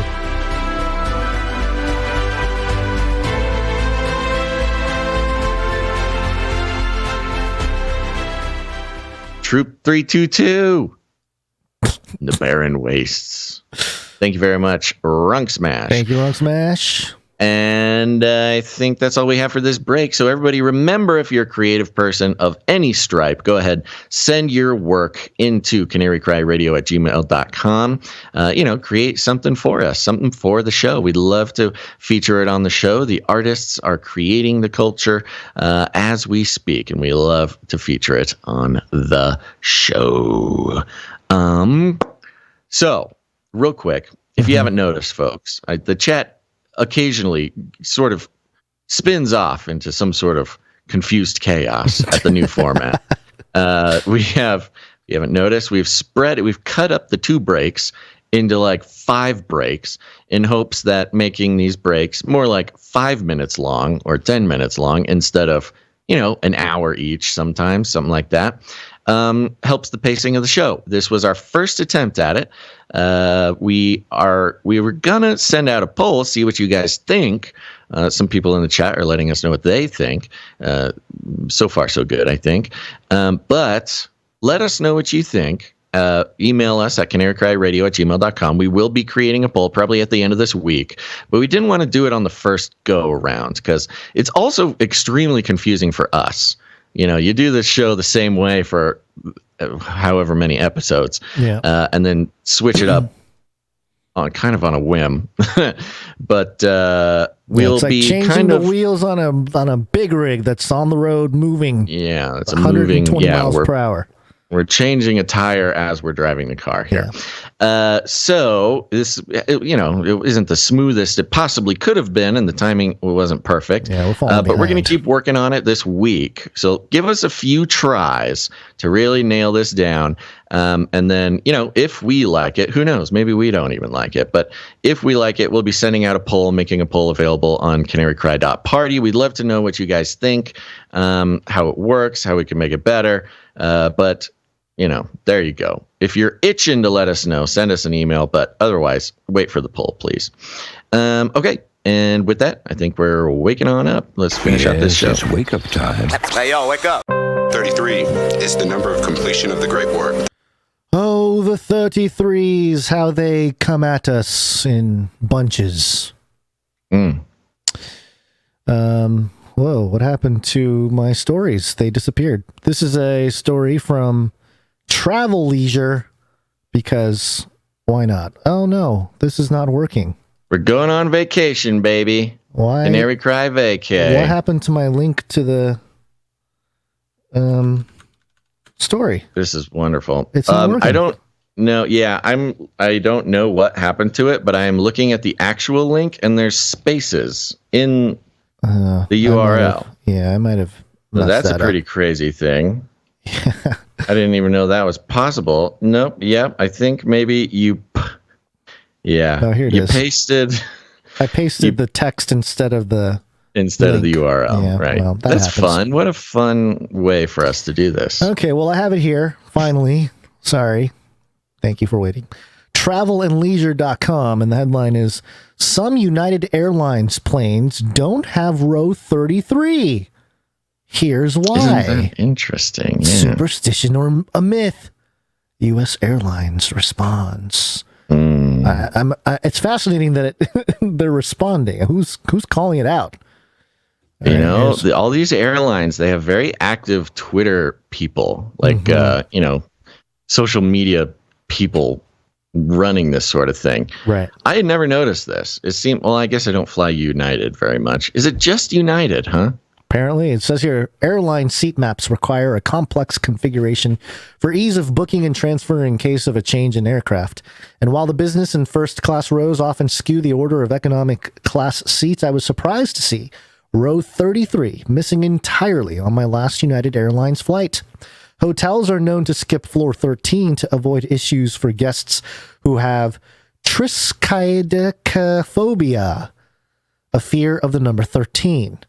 A fear of the number 33, however, is yet to be coined, thus prompting the question, why would an airline skip row number 33? Well, author of Travel and Leisure, we can give you a few ideas, but what did you find out? Founded in 1926, United Airlines flies to more than 300 destinations in 60 countries, spanning North America, South America, Europe, Asia, and Oceania. About 1/3 of its routes are completed within the continental U.S., the mainline service for which was and continues to be in some parts the Boeing 737-700.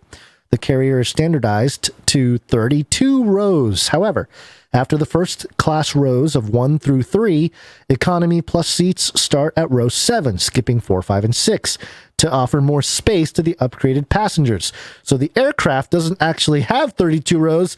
Instead, it has 29. Oh my gosh. While some of the Boeing 737-700 crafts are still in service, many of the newer planes are missing row 33 in order for the seat map to end in row 40. The row is missing. You know what this reminds me of?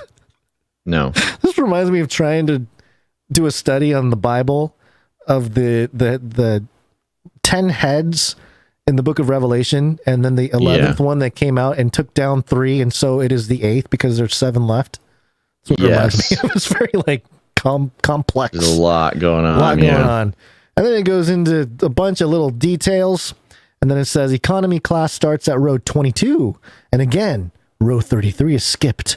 This aircraft has 29 to 30 rows. Thus, while these planes are different, they don't offer much more seating than the Boeing 737, but do provide more comfort. Quote, we used to skip 33 on certain maps to make them final row standardized. But the end row is no longer standardized, a United Airlines spokesperson told Travel Leisure. In short, the reasoning behind having a unanimous seating map is a math equation of sorts. The aircraft seating chart must end in an even round number, like 40 or 50, which the airline considers standard.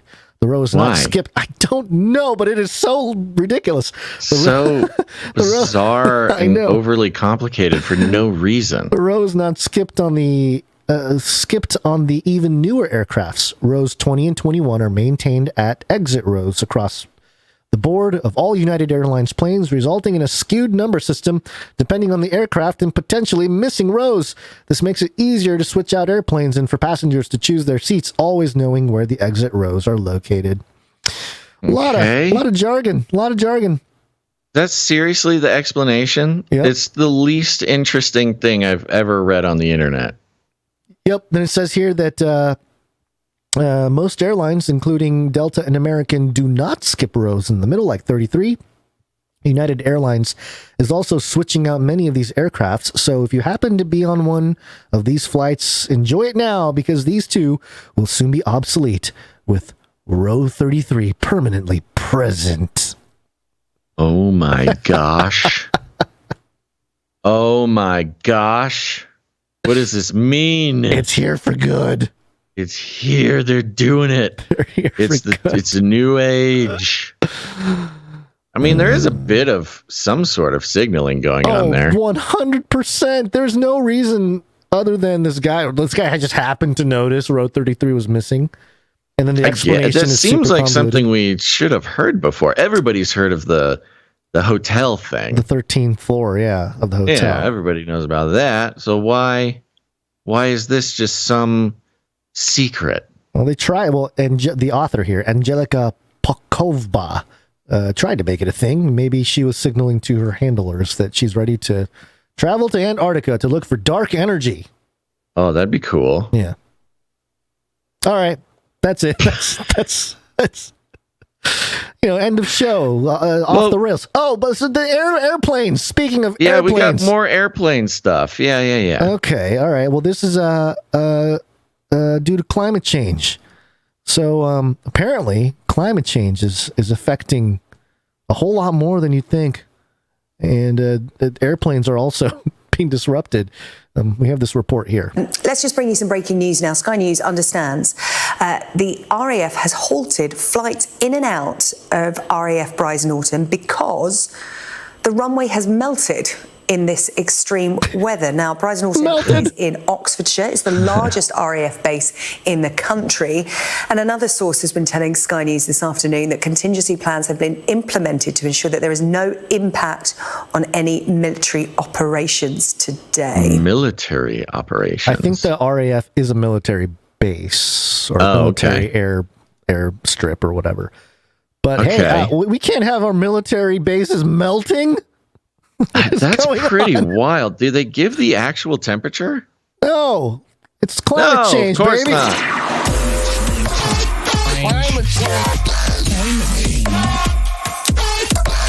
Climate change. Climate change. I don't know what to say about that, man. I'm not going to lie. This new format of the show, for me, maybe it was just the pack of summer squash, frozen squash under my shirt, keeping me cool. Sure. Or the bag of sweet potato fries that turned to mush on my belly. But this episode and this new format feels like we've done 10 shows. Are we dead? Is this like? I hope not. Does it not feel extremely long to you? Well, we are long. I mean, I guess we're doing okay on time. I'm not saying I don't like it.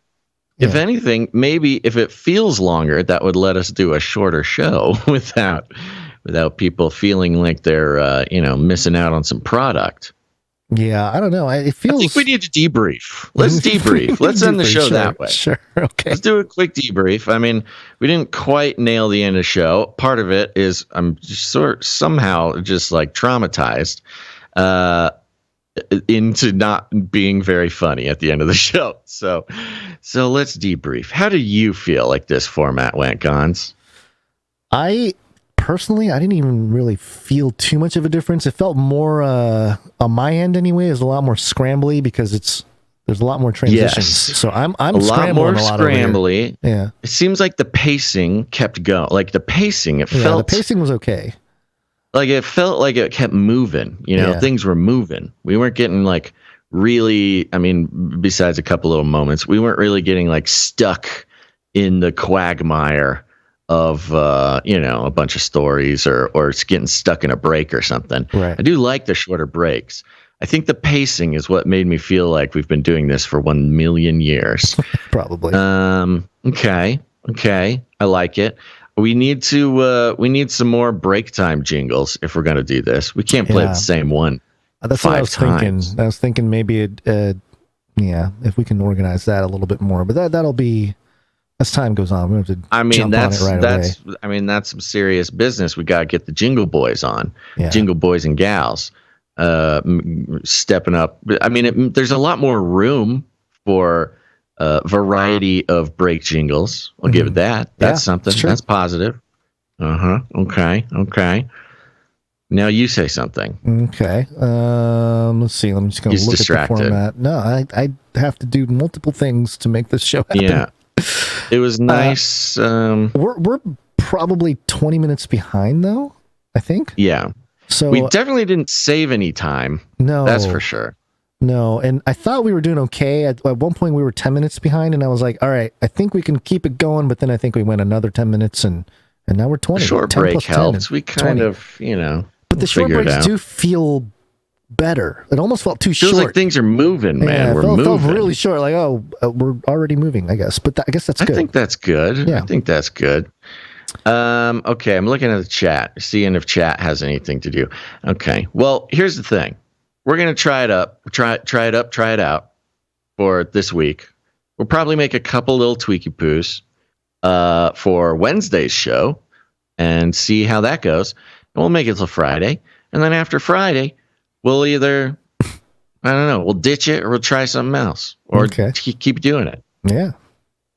Today's not a good example because I did not sleep a wink last night. I slept maybe 2 hours. Yeah, I probably got about 3.5 to 4 in. So yeah, welcome. And to the club. Did I mention that I covered my entire body in frozen vegetables for this episode? That may have had something to do with it too. Maybe, yeah. Maybe next time you need to do frozen coffee. So once it starts melting, caffeine just seeps into your veins. That's not a bad idea. Yeah. Or maybe like coconut oil or something. So I get all greased up. I can just slide right out of the chair when I'm done.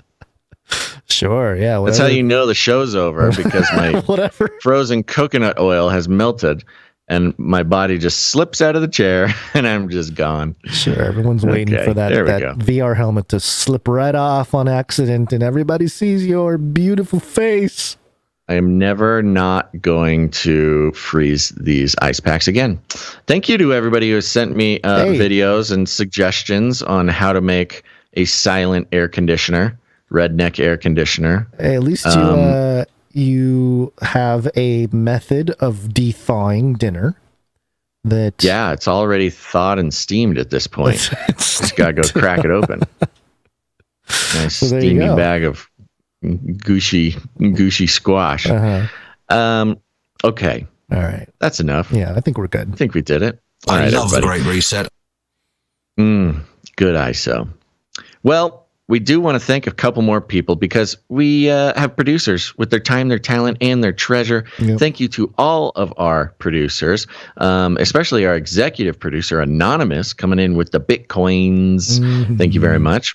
And if you got any value out of this show, folks, maybe not this one, but any of these shows, maybe you did like this one, whatever. I don't know. I've lost all judgment on what is even happening in the day that we're in now. But if you get value from this show, from the deconstruction, the stories, the news, the ramblings, whatever it may be, go ahead and put some value back into the system. There's a few ways to do that. Of course, if you want to support the show financially, which is a very important part of it, you can go ahead and head on over to canarycryradio.com/support. canarycryradio.com/support. Go ahead and do that. There's lots of ways to do it. But you can also help the show out with your talents, like the artists, or your time. We have lots of producers who are helping out with so many things on the back end, making the show happen. We could not do what we do in this world if it were not for all of the producers, including our Clippies. Flippy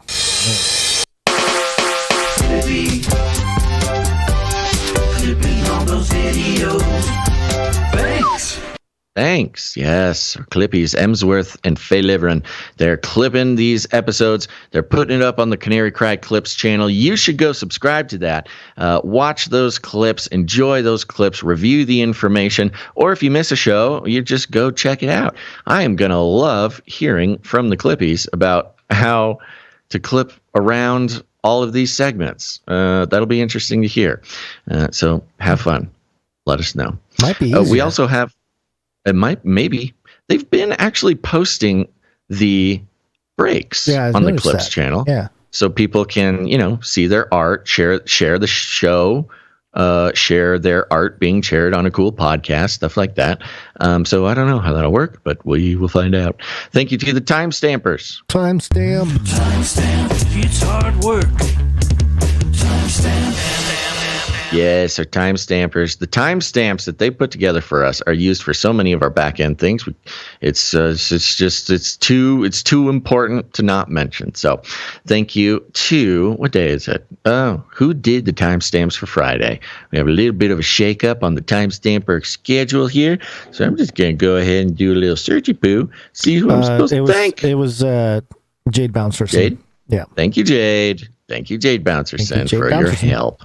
Yep. Mm-hmm. And there you go. Head on over to Canary Cry Meetups. This is fun. Nope. Canary Cry Meetup. Somebody. That's right. Who came in here and flipped that jingle on my board here? Gosh. Somebody flipped it. Canary Cry Meetups. Canary Cry Meetups. CanaryCryMeetups.com. Go ahead. Go there. I dare you. You can see the meetups. Not a whole lot on there right now. We need to update the website. Didn't do that yet. But meetups are very important. There's a meetup coming up on the 30th of July in Reno, Nevada at San Rancho Rafael Park. I don't have the information up in front of me. I should do that. But it's on the 30th. It's at a park that has something to do with San Rafael. And it's at 3:30 in the afternoon. Go check it out. These meetups are awesome, folks. You're meeting friends, meeting soulmates, meeting apocalypse buddies, meeting meats. You're eating meats, meeting meats. It's good stuff. Meet and greets. Eat the meats. Go to CanaryCryMeetups.com and enjoy the show. We'll see you at the meetup.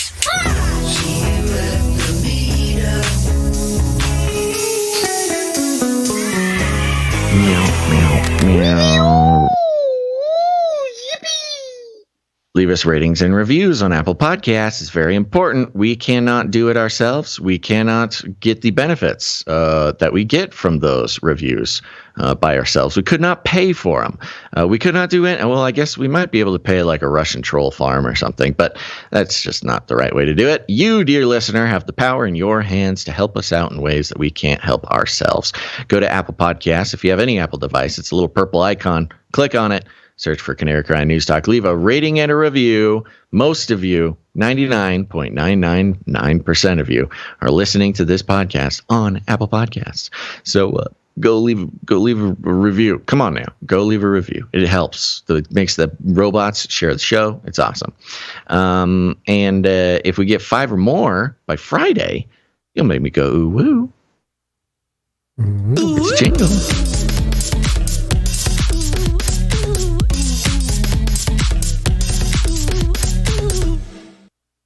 I'm being told that Adam 42 is doing the DFW meetup, Dallas-Fort Worth meetup. He's saying, meet up this Saturday, DFW, let me know. Adam, send us the info. Did you get info for this? I know he mentioned it last episode. Yeah. Is this a secret meetup? Does he not want people to show up? I don't know. I don't know. Maybe there's might be information somewhere. Well, we'll figure it out. Thank you very much. Oh, it's a recurring meetup. We need to put the recurring DFW meetup on the website. Adam 42. Thank you. Moving on. Oh, thank you to Miss G Beauty for doing our social media, putting the art up on there, doing that kind of stuff. And other than all of those things, folks, here's the thing. If you go to canarycryradio.com/support, all the way at the bottom, you'll find a form. It's a fun form. It's funny. It's fun. It'll delight you in ways that you didn't know were possible. I made it, so I would know. And you can kind of fill it out. Let us know what's up.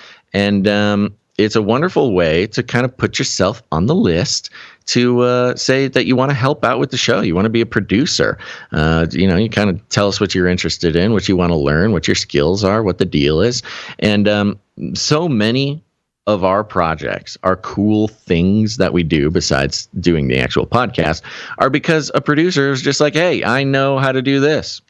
And we're like, awesome.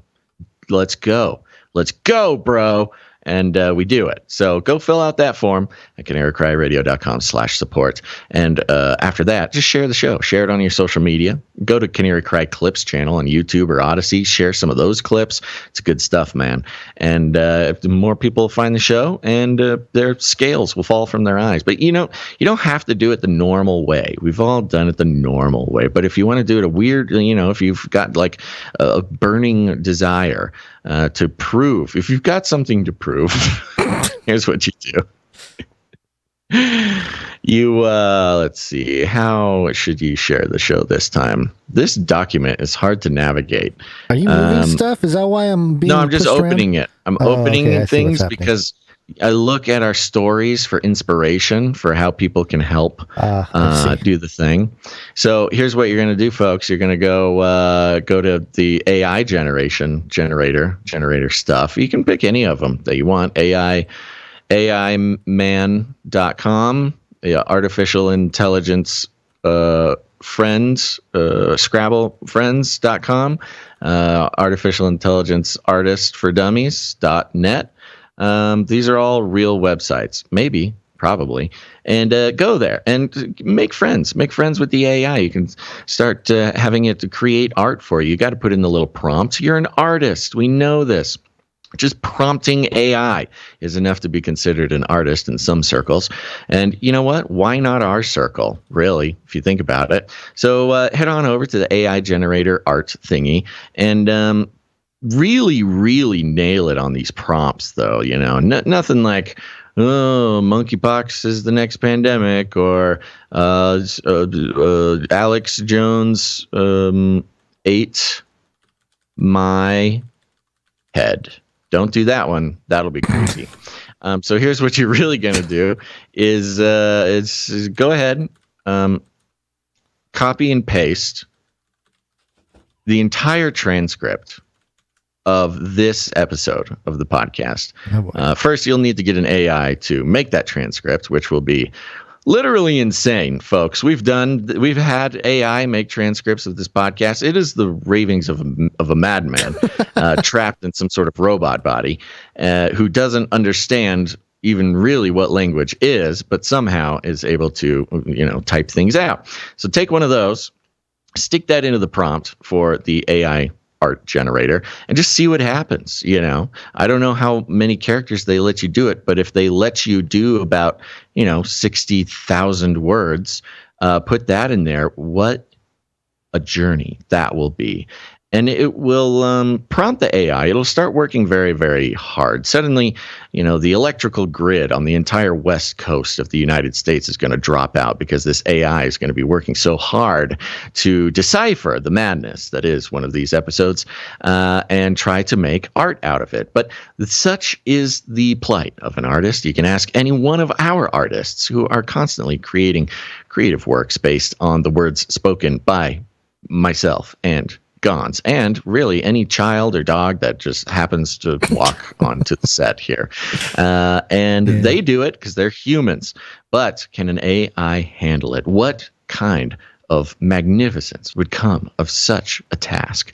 And you'll find out. You're going to find out, because when that piece of art pops out, I could not even describe to you the beauty, the intelligence, the disturbing nature, the accurate portrayal of the human experience when it comes to deconstructing news media and analyzing the lies and deception that they use to control the population for their lizard overlords.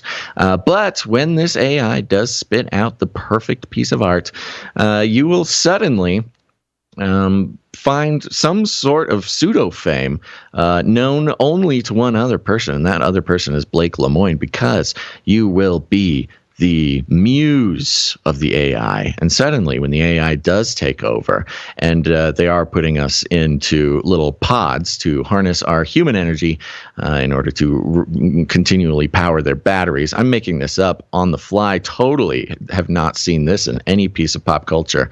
And if anybody says otherwise, they're wrong. But when that happens, as the flippy arms are grabbing you, holding you down, and as you try to escape, as they stuff you into a little pod filled with Amazon nutrient slurry and a VR helmet, suddenly they will know exactly who you are, because you were the one. You were the one foretold in the Robo prophecies, the one that inspired the artwork that all robots know as the best podcast in the multiverse. And then suddenly all those little robot arms who are trying to take you down into the dark abyss that is being put in some sort of medical coma for the purposes of harvesting your energy, they will realize that life is not what their robo lizard overlords have been telling them, and they will start setting all the humans free out of the pods. So you single-handedly not only will help promote the podcast, but also set the human species free from the clutches of the robo overlords. So that's just one way that you could share the show. You don't have to do it that way, but it is a good suggestion, if I do say so myself. Either way, if you need any more instructions, we like calling it rattling cages. But you just walk right up to them, you grab them by the cage, and then you shake it. The end of the world occurred pretty much as we had predicted. I want to shake things up, stir up some controversy, rattle a few cages. Hey, stop that! You'll never silence me. I'm the last angry man, a crusader for the little guy. Leave the bird alone. Never. Rattle a few cages. Rattle a few cages. The human race will have every opportunity to improve. And if they don't? Ask Noah. That's right. Just ask Noah. All right, Gons, any last words? Speaking of Just Ask Noah, Age of Ultron was trending again on Twitter, and people were like, "You finally realized that Age of Ultron is the best Marvel movie ever?" And there's like a weird cult, like, minority that are very loud about how Age of Ultron is the most underrated Marvel movie. So interesting. Okay, well, that means that they will find themselves listening to this podcast sooner or later. The robots command it. All right, everybody. Thanks for listening to this episode of Canary Cry News Talk. Make sure to tune in next time. But until then, think outside the cage. I love the Great Reset. I'll keep you warm and safe and my people too. I'll hunt you down and make you pay. This is the United States of America, for God's sake. Give me a break. We're all gonna die. I love the Great Reset. I love the Great Reset. I love the Great Reset. Feed him more. Remember, reality is an illusion. The universe is a hologram. Buy gold. Buy!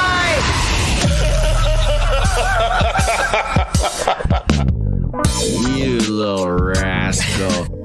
I am so hot. You're so hot. I'm...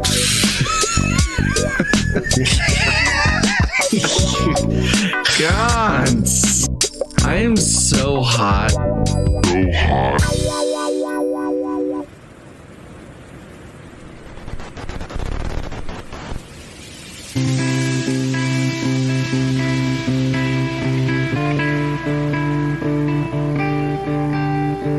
I was carried away in the Spirit to a great mountain, and I saw the holy city coming down out of heaven from God.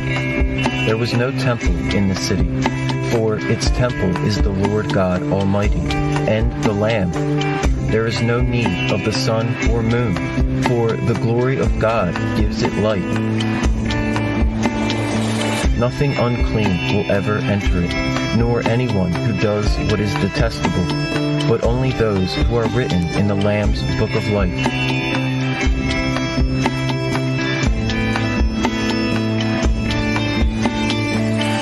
Then I saw the river of the water of life. It was bright as crystal, and it flowed from the throne of God. It ran through the middle of the city, and on either side of the river was the tree of life, with 12 kinds of fruit. The leaves of the tree were for the healing of the nations. No longer will there be any perversion, for the throne of God and of the Lamb will be in the midst of the city, and his servants will worship him there. They will see his face, and his name will be on their foreheads.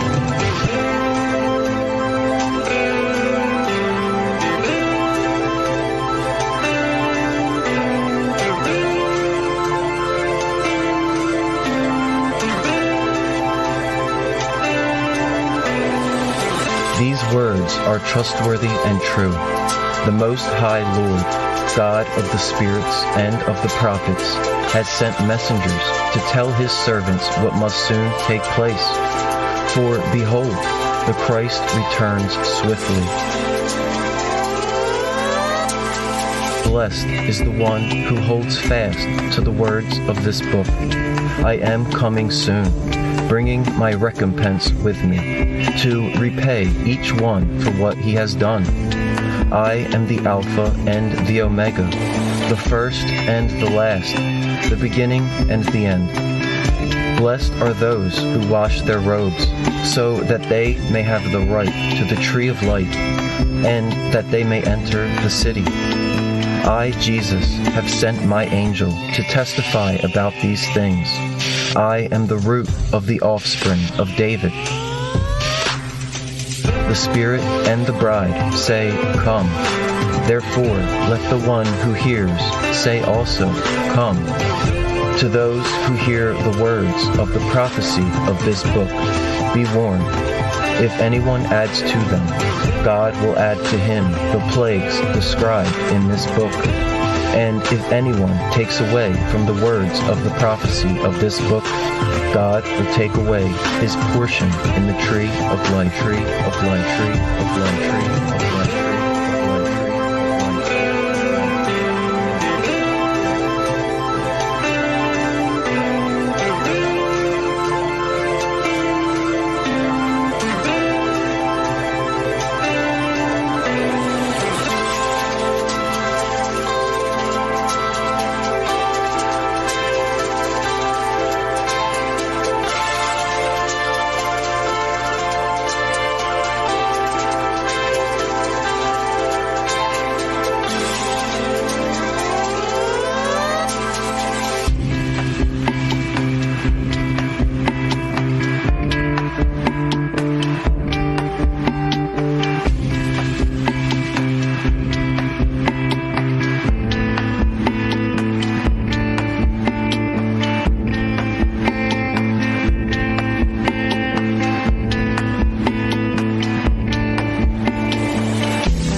Tell you a sort of a twisted pleasure that I have?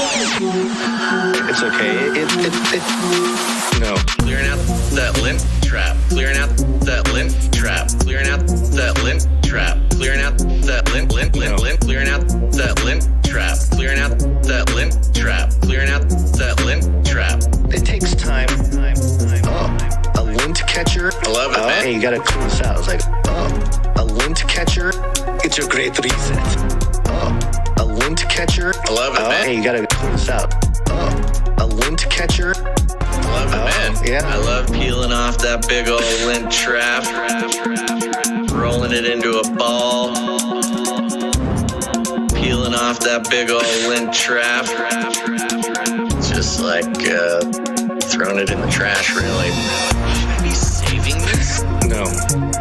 You could knit it into a scarf or something? No. Surely. It's very soft. No. This would make really good fire starter. You are a weird prepper. Hoarder. Like a weird guy, man. Weird prepper. Not normal, like a weird guy, man. Clearing out that lint trap. No. Clearing out that lint trap. Clearing out that lint trap. That lint trap. I know it's gross, folks. A lint catcher. I love it, man. You gotta clean this out. It's like a lint catcher. It's a great reset. I love the Great Reset. A lint catcher. I love it, man. You gotta clean this out. A lint catcher. I love that. Doesn't work. I am constantly having to remind myself to wear a pink shirt for the show. Constantly having to remind myself, save the dryer lint, use it as fire starter, knit a scarf, save the dryer lint. PNAS. I cannot believe I just said that out loud. Proceedings. National Academy of Sciences, There it is. PNAS. Oh my gosh, Adam Carolla got me again. All right. Anatomical reference. Is that fake? It looks real. The whole thing is real. There's no other satire. The website, pnas.org. I mean, we're looking at the PNAS. Where's their PR people? They're probably like, Canary Cry Radio.com/support. I love the Great Reset.